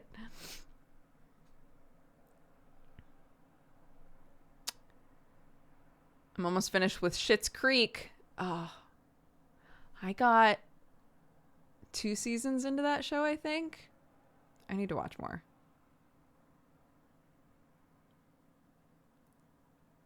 Are you going to watch Arcadeum's new game? I'll try. I'm trying to keep up with 3 of them right now and not doing very well, so. Doyer, thank you very much for subscribing. Welcome to the Cat Gang.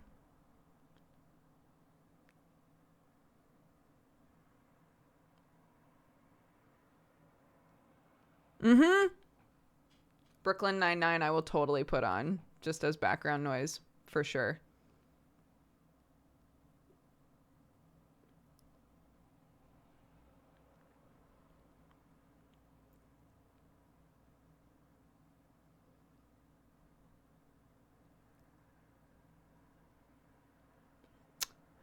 Yeah, I tuned in. Well, it's hard to talk about this without spoilers as well. What I will say is I tuned into Tearing Veil like halfway through, and when I showed up, everybody was like, "Yo, have you been here the whole time?" And I was like, "No," and found out that some shit happened that directly associates with me. So I need to go back and watch it.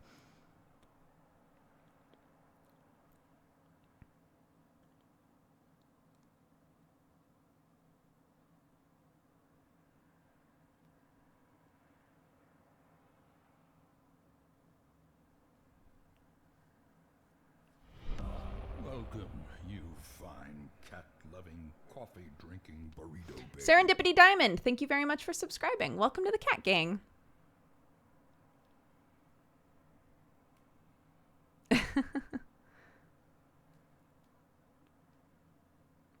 Scrubs.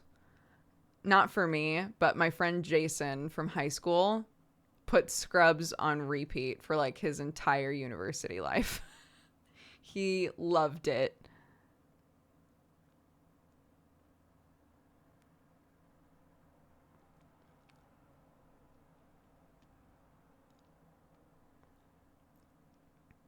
Yeah, some of those long-running, just basically like slice-of-life comedy shows, they're just so easy to just put on.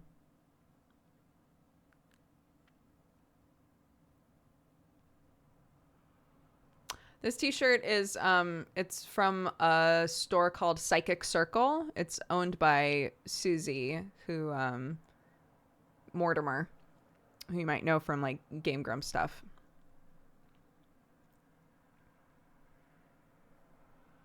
Psych is great. Oh my god. I put Psych on sometimes.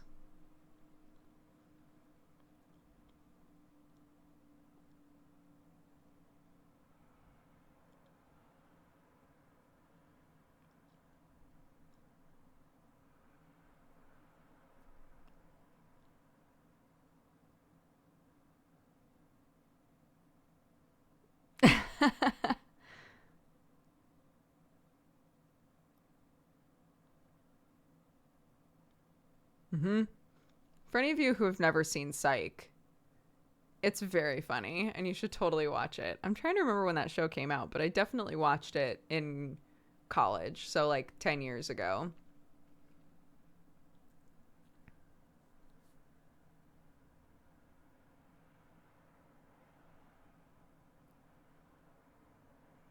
...2007. Oh my god. Yeah. So like right when I was in college. That's wild.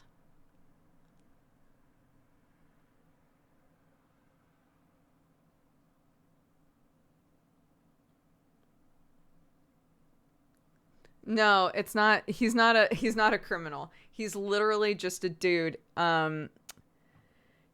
He had like just a very good memory growing up, and his dad sort of I don't want to say he tried to weaponize it, but his dad was a cop and was like, you have a really good memory. We're gonna like make it an incredible memory.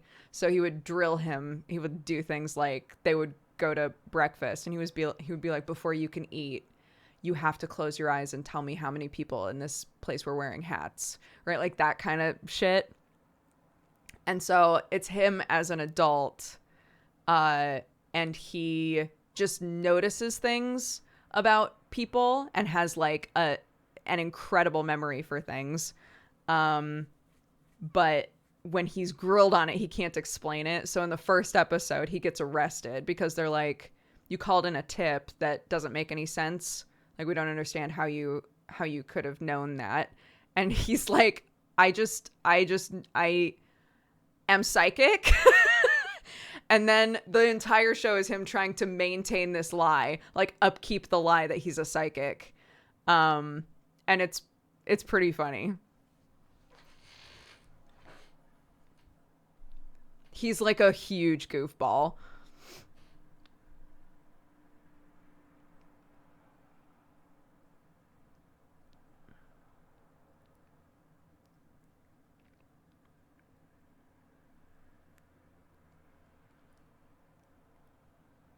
Yes, Gus. Gus is his best friend.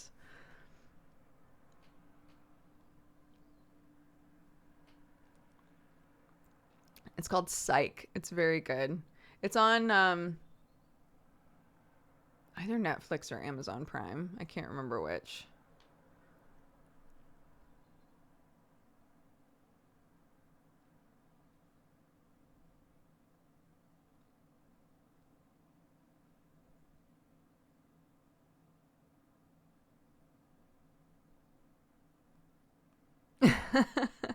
Yeah, it's very Sherlock Holmesy.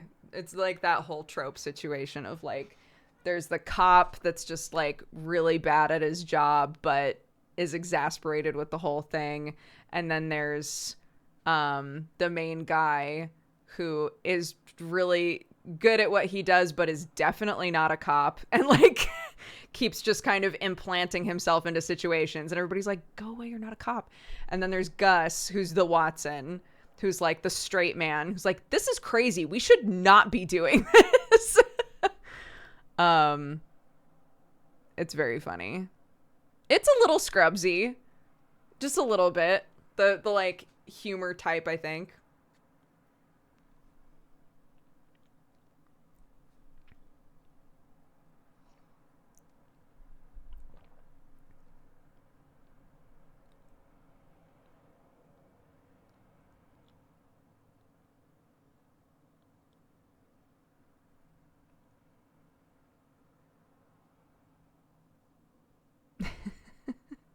Makes me want to go watch it.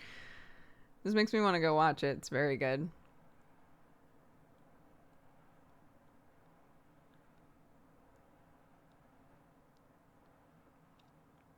Six movies for Psych? And they've done two? What? Psych watch party. I would love the Prime watch party stuff, but it's not available to everybody, right?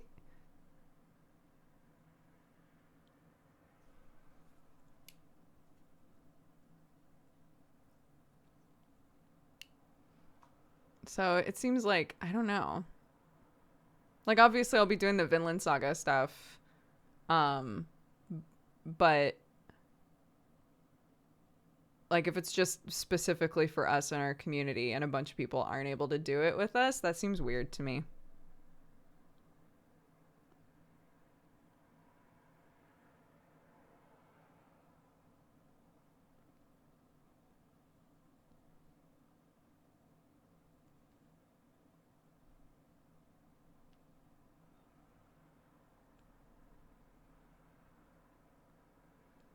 Anywhere that has Prime Video can join in. Right, but that's not everywhere.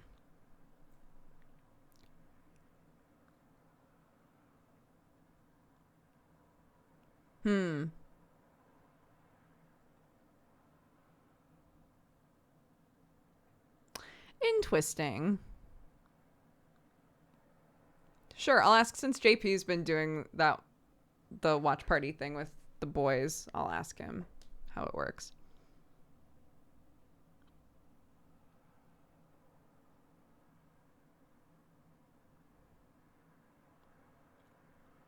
Frasier. Oh my god. I used to be obsessed with Frasier. I loved that show so much. Do a sponsorship stream for Amazon. Every day is a sponsorship stream for Amazon. They literally own Twitch.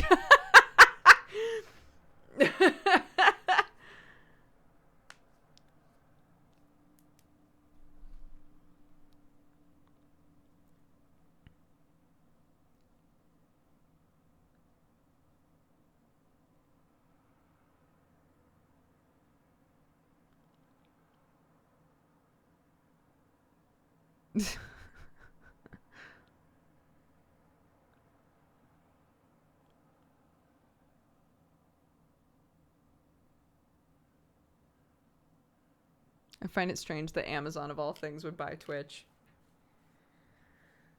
Yeah, you know, big companies just want to get bigger, don't they?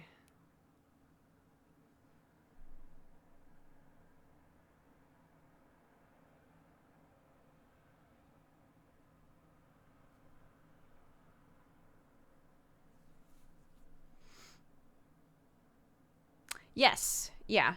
I think we're probably going to start wrapping up now.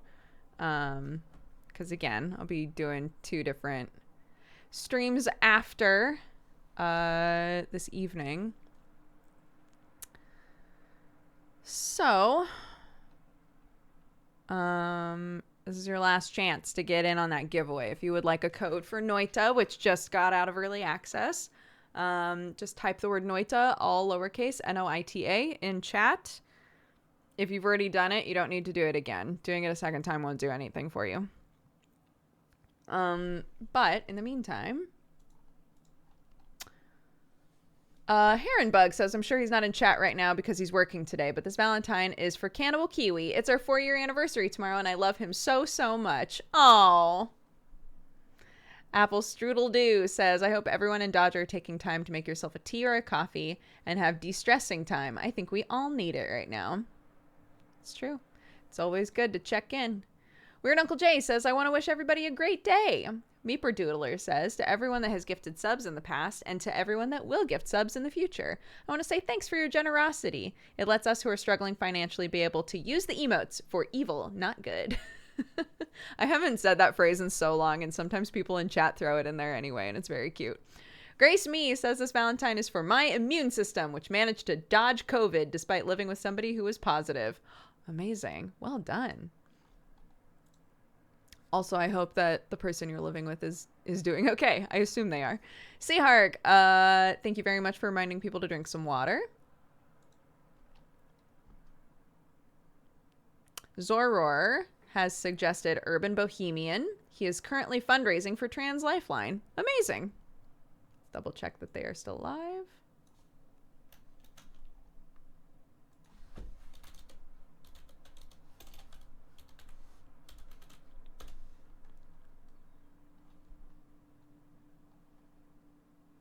They are. Delightful. Okay, Pandas are best. Thank you for the 27 months. Kiara for the 26. Celise for the 40. Zer for the 70. Torgrick for the 4 years. Happy anniversary. Panda Bear for the 7. Yaz Paints for the 20. Jelly Llama for the 5. Theradil for the 3 years. Happy anniversary again. Tired as a Lifestyle. Thank you for the gifted subs. Make some time for the 52. Tired as a Lifestyle for the 32. A Turner for subscribing. Welcome to the Cat Gang. Azriel Sinclair for the 4 years. Happy anniversary again. Apple Strudel Do, thank you for the 3. Nerdy Living for the 4. Robberman, thank you for gifting a sub. Drum for the 29. Ash Fair for the 4. Dor Lucas for the 43. Hooded Minion for the 16. And Puster for the 11. Melchan Waifu for subscribing. Welcome to the Cat Gang. Eshet Cow for the 32. The one and only Stevie for the 67. Companda for the 15. Nightmare for the 4. Buzzard for the 19. Michael D. Doering for the 3. Silinari for the 2 years. Happy anniversary. Ellie Angharad for the 8. Zalful for the 5 years. Happy anniversary to you as well. Indie Sorcerer, thank you for gifting subs. Crickbell for the 14. Woogly for gifting a sub. Anonymous Gifter for gifting some subs. Thank you, all of you guys. Chosen Sin, thank you for the 18. Poldy for the 35. Sevatiel for the 31. Dr. Blake for the 2 years. Happy anniversary. Will Cubed for the 51. Super Nixter for the 62. That Geek in the Corner for the 5. Doyer for subscribing. Welcome to the Cat Gang again. Mrs. Cloud Lion for the 30. Serendipity Diamond for subscribing again. Welcome to the Cat Gang. And Tony Spade for the 33. Thank y'all. And Magic Snowcat has requested a sub. Absolutely. No problem. We can do that.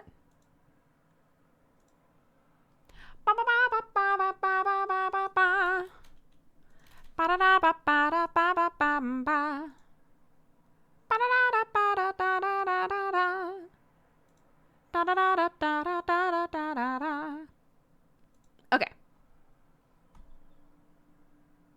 Mark is complete. Welcome to the Cat Gang. Thank you for watching. And we're going to raid Urban Bohemian. Boop. Yeah, 2 things that are going on tonight is 9 p.m. BST is when Misdemeanor happens. We're coming up on the end of the season. Probably only a couple of episodes left, according to Brett. So if you would like to tune into Misdemeanor, that would be amazing. It's our D&D show where it's all pirates, and it's very fun. And then after that, at 1 a.m. BST is the panel D&D tips and tricks for players that I will be on. That'll be like an hour long, so that should be fun. I will link to both and tweet about both. But otherwise, take care of yourselves and go be very nice and sweet and loving to this person that we are rating. I'll see you when I see ya. Take care. Bye-bye. Oh yeah, the giveaway.